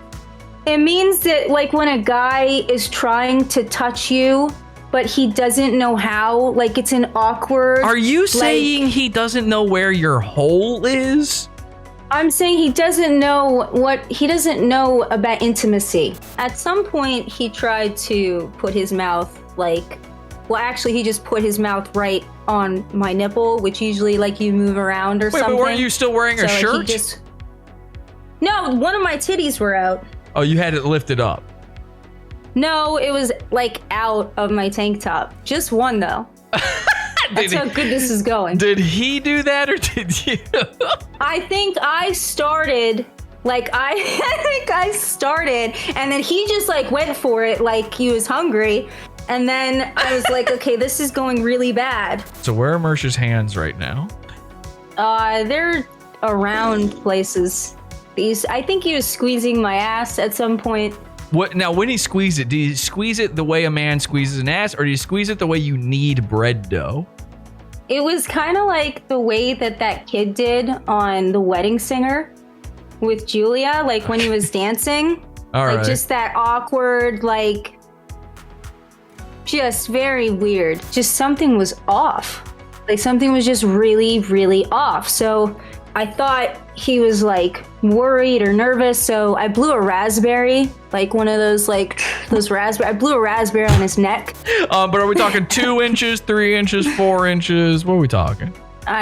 4 max. 4 max. I don't really understand that. I think that he's kind of yelling at me, but yelling at all women at the same time. That's kind of what this seems like. You're right about that. That's how it always works with Mersh. That's what he does. I went down on his fat tummy and I just blew a raspberry like you would a retarded kid. He just giggled. How mad was he? I bet that really pissed him off. I bet he got so mad when she blew a raspberry and his fat fucking gut that grows out the side of his head. Oh, right on the goiter, on his mini gut. It's like ritualistic humiliation. So she's blowing raspberries on his neck goiters and then checking out his tiny little 4-inch dick. He's probably so fucking angry. The way she described it on my show was, I couldn't put it into words. I don't know what it is. He just didn't seem to know what to do with a woman, and the mood just changed. And now that Mersh has been saying he came his pants, I know exactly what he's talking about. Like, we've all been 14. Even if you took him at his word 100%, right? Like, let's say he was 100% correct about everything. You still are left with a story where he didn't get anywhere, she didn't stay to cuddle, and then there was no contact after that, which should tell you a lot. Like, she didn't call him the next day and say, let's fuck. She fucking disappeared for a year, didn't she?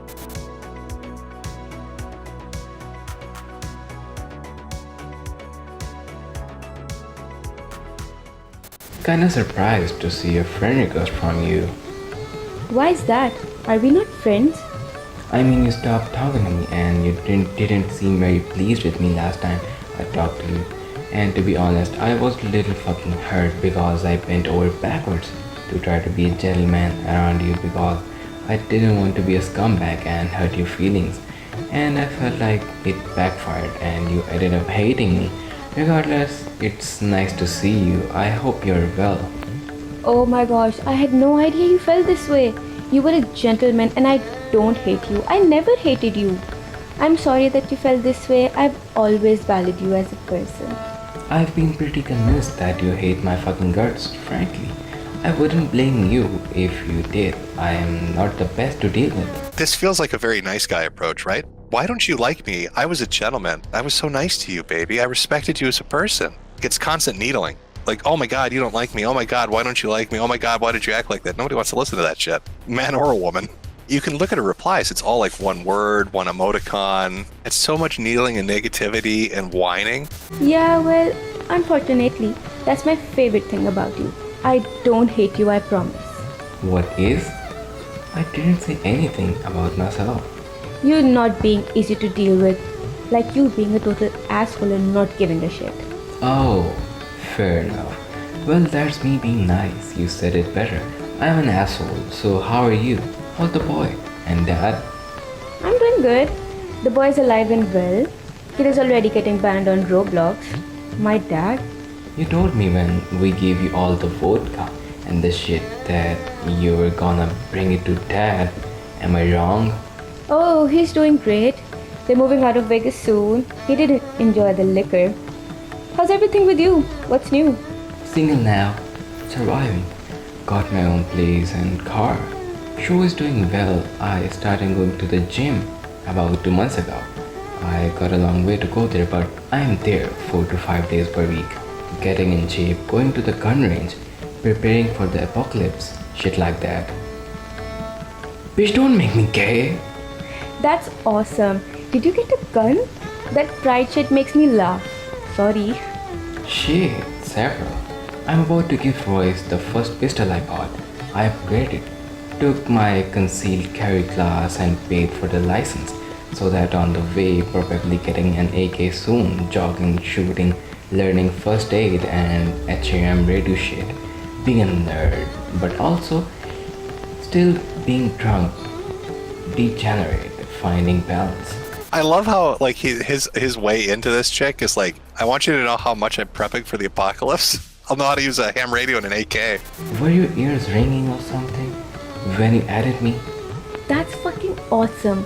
My sister got my dad an AK for his birthday. It's pretty sexy. Well, I had a friend request from Royce pending. I usually never use Facebook, but since I keep getting fucking reported on Instagram, figure I might as well. Yeah, I have a friend who's gun dealer, keeping an eye out. I could buy a modern AK now if I wanted, but I specifically want an Egyptian or Serbian one. I have an eye out for a particular look. I want that jihadi look. That sounds hella fancy. It's just weird. I got a friend request. I haven't thought much of you since I figured out you hated me, but you legit popped in my head last night and now you added me, so it's weird. Why did you think I hated you? And that is weird. I don't know. You stopped coming around and you were in the revenge of CIS Jack one day being kind of passive aggressive. And I was like, yeah, she hates me. I didn't leave because of you. Well, I'm just saying, from my perspective, it just got weird after Vegas. I felt shitty. You said some weird shit in the chat. Royce had told me you and him spoke about him helping you with some tech stuff. I took it as Mersh, fuck off. Which is why I let him keep the Steam Deck and bought my own with the revenge of the CIS money. Although I still have the cat magnets, those are on my fridge. I also have the stuffed cat ball thing. Aw, I'm glad you kept the kitty's memorabilia. Haha. You keep sending blank voice messages. They're blank? Fucking Facebook. I did keep it, but whenever I look at my fridge I feel like shit. Aw. They aren't blank. Works on my phone. My computer is being gay. Oh, good. That's shitty. I feel bad. Why would I have been mad at you? You were never anything but a wonderful, warm person to me, who also happened to be hot on an aggravating level. I'll tell you, alcohol is a hell of a thing, right? You get enough of that in you, suddenly Bozo the Clown's looking like, yeah, maybe. Can you imagine this fucking obese clown being like, hey, baby? How drunk was she? How fucking 3 sheets of the wind was this chick? God damn. I don't know. I guess we're both stubborn asses looking at it now. I was dating a girl who was failing in every conceivable way, to the point where she knew it and allowed me to kinda do whatever I wanted. You and I linked up. I only shut it down as to not to be bad to you, and it got weird. So I assumed I was the cunt, which in some ways I am and still was in that scenario. When you're like, I really like you, I felt the same, and I knew anything I did would have been me taking advantage of the moment without giving you the full context. I legit had to channel every goddamn bit of my moral fiber to do the right thing, which to this day I kick myself in the ass for, but it was because I didn't want you to hate me.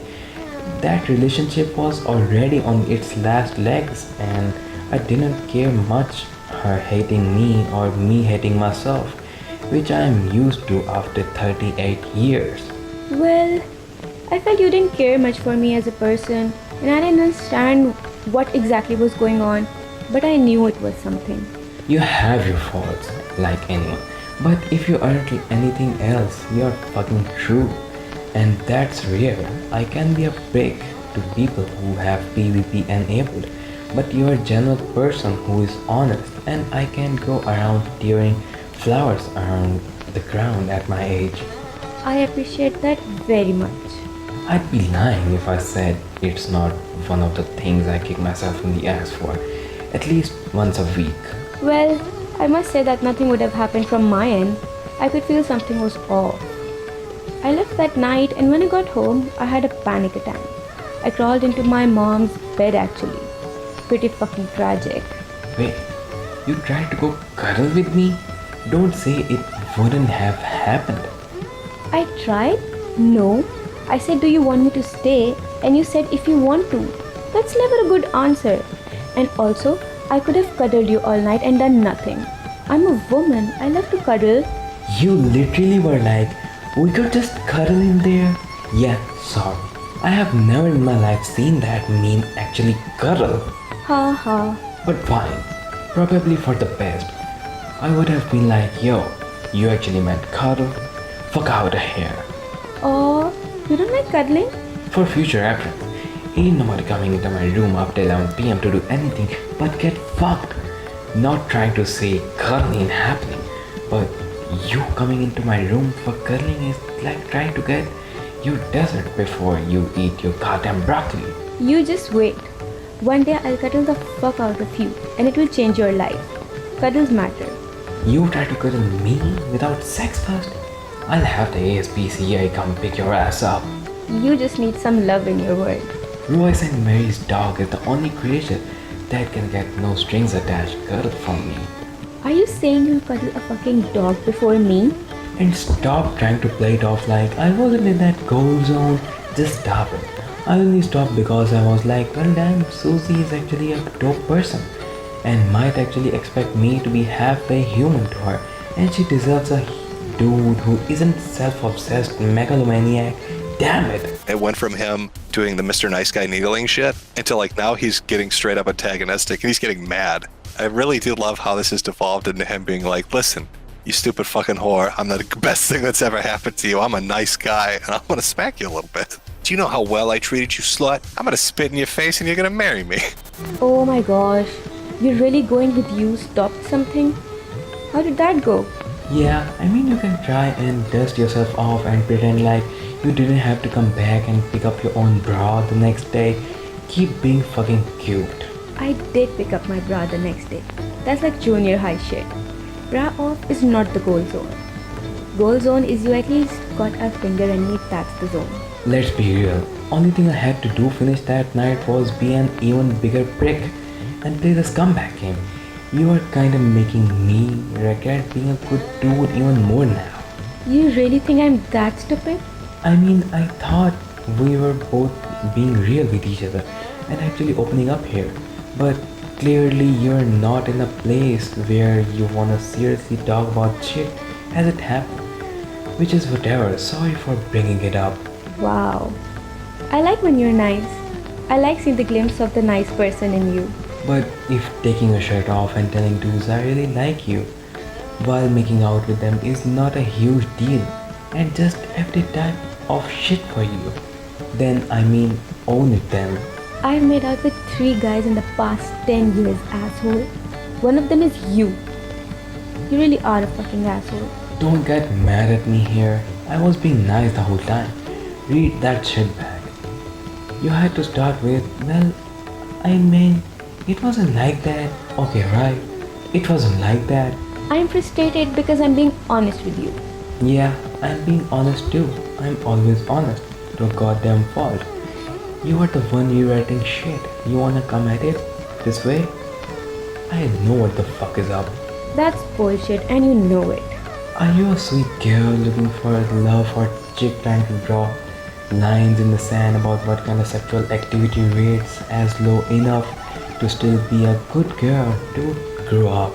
I never claimed to be a fucking virgin. I know what about to fuck is. And you weren't there. You know what women hate about me? The fact that I'll tell you why you're retarded and you're still asked to come into my room and cuddle. All due respect, you added me. I was actually being nice and genuine. But you can't let your ego go. You're everything you project onto the men you hate. And the saddest thing about it, it'll still be nice again. You reinvent yourself for the 10th time. Because I'm capable of more introspection, self-improvement and forgiveness that you'll discover by 70. All I've been saying in the voice message is that you're way off base. You misunderstood and you're being an asshole.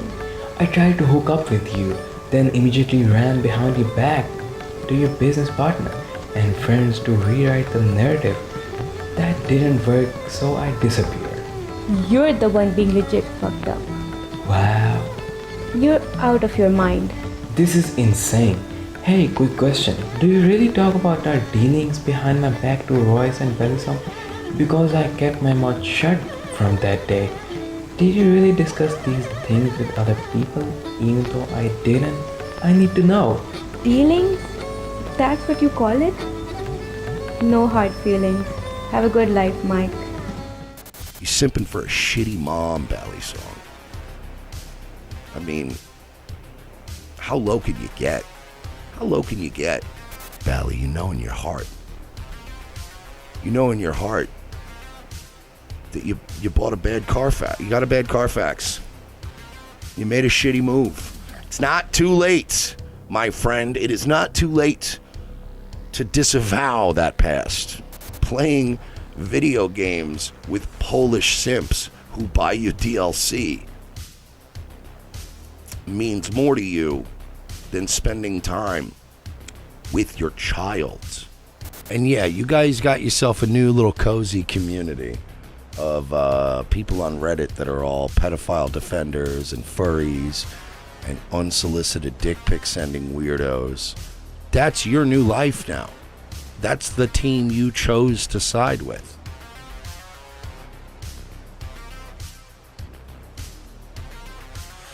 Trying to go behind my back and run to my mods and shit. Mersh and I, by the way, he's gonna say some shit happened, but it didn't really happen.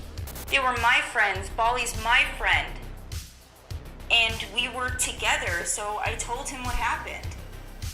They were together. I spoke to Royce because I was confused. I'll keep doing this. Hey, bro. sorry. But drunk me is now laughing at 6 months ago drunk me, who's laughing at fucking kitties because that's hilarious. And I'll keep doing this. Just you literally said, and I quote, "I'm ashamed I went that far with you."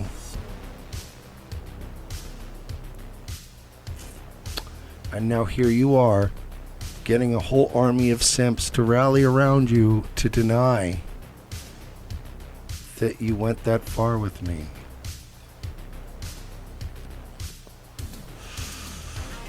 Unfortunate. You'd think she'd be angry enough that she would bring up my premature ejaculation or my tiny dick, right? This would be, the goddamn kill shot, right? I got fucking cam whores who I gotta rip their burkas off to reveal their pussies, okay? And people aren't gonna donate to me as much if they think you like them. You wanna see that bad mom pussy? Huh? You wanna see that bad mom's fucking blown out asshole? Every 500, folks, we rip off a piece.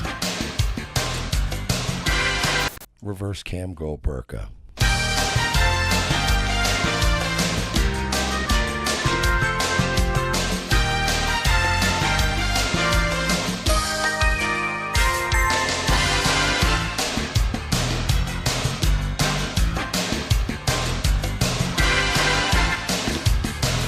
Oh, we only got 2 shows left. 2 shows left. 3 pieces to remove. It's going to be a tough one, guys. We're going to need like $1,500 in 2 shows. Your first thought, was immediately run and front lash and try to get everybody on your side and send me little voice messages like a duplicitous little bitch. You're a lying whore. Bally is a fucking simp who's destroyed his entire fucking online life now because of you. Sounds like you were sliding into my DMs right after, and you said me and Bally were together. That means that as soon as you and Bally weren't talking, you slid right back into Mersh's DMs, didn't you? You little fucking whore. You little fucking whore. The moment Bally lashed out at you the first time and you wanted nothing to do with it,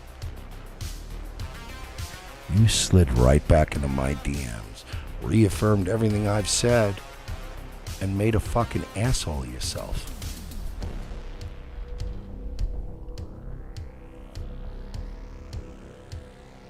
It's so unfortunate. Me and Bally were together. No, you weren't. You were never together. Because you were fucking literally thousands of miles apart. And he was just buying you Steam games.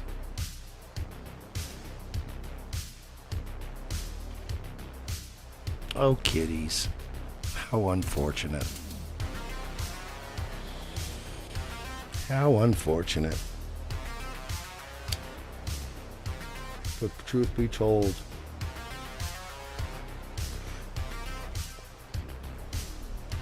you would have given your left tit to have another baby daddy that could send you child support. You would have given your left tit for that shit. Truth is that Bally Song is a simp, and you're a whore. And we will, and I will, continue until the goddamn bitter end, playing Reverse Cam Girl Burka.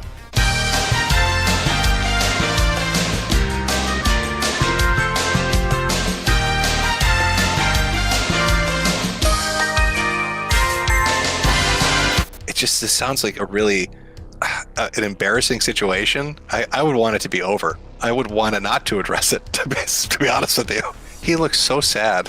Look at him. He looks depressed. He looks sad and depressed about this. Just what has my life taken me to? Lest we not forget that Mersh is now doing revenge porn of some girl that he didn't score with, all because some unrelated guy called him gay on the internet.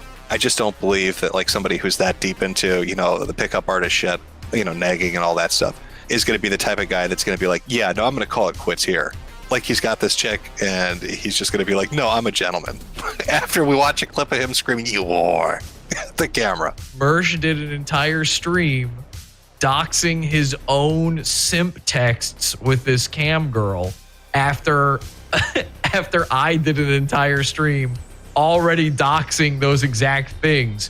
And he spent the whole show saying over and over again that he came in his pants. I mean, I think most people, if they were in this conversation, would pick up on a couple of things really quick.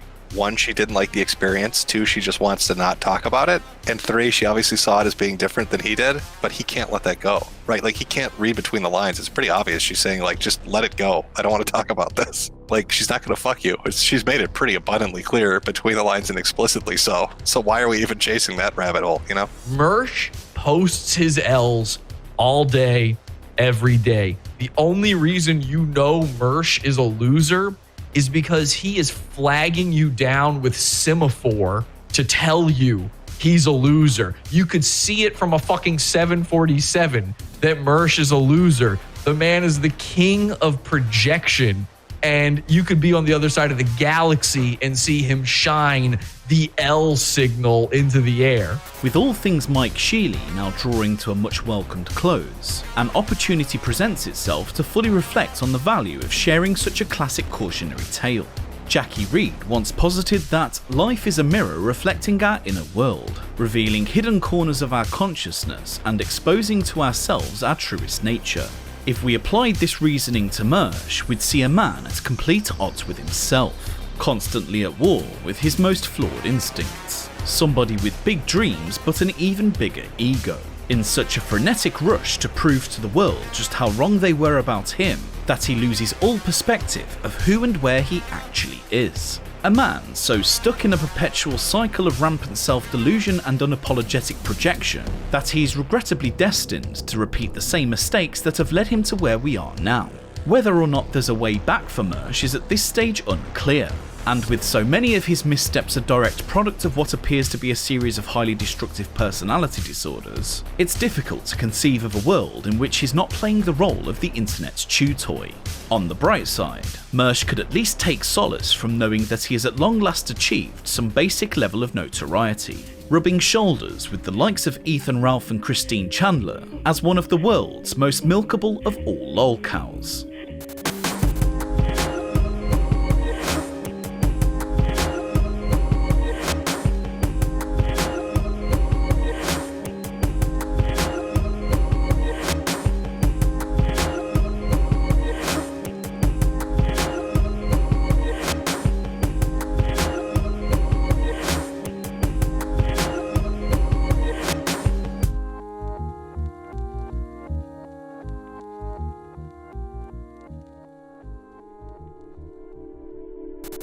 Mersh, congratulations on the success of your documentary.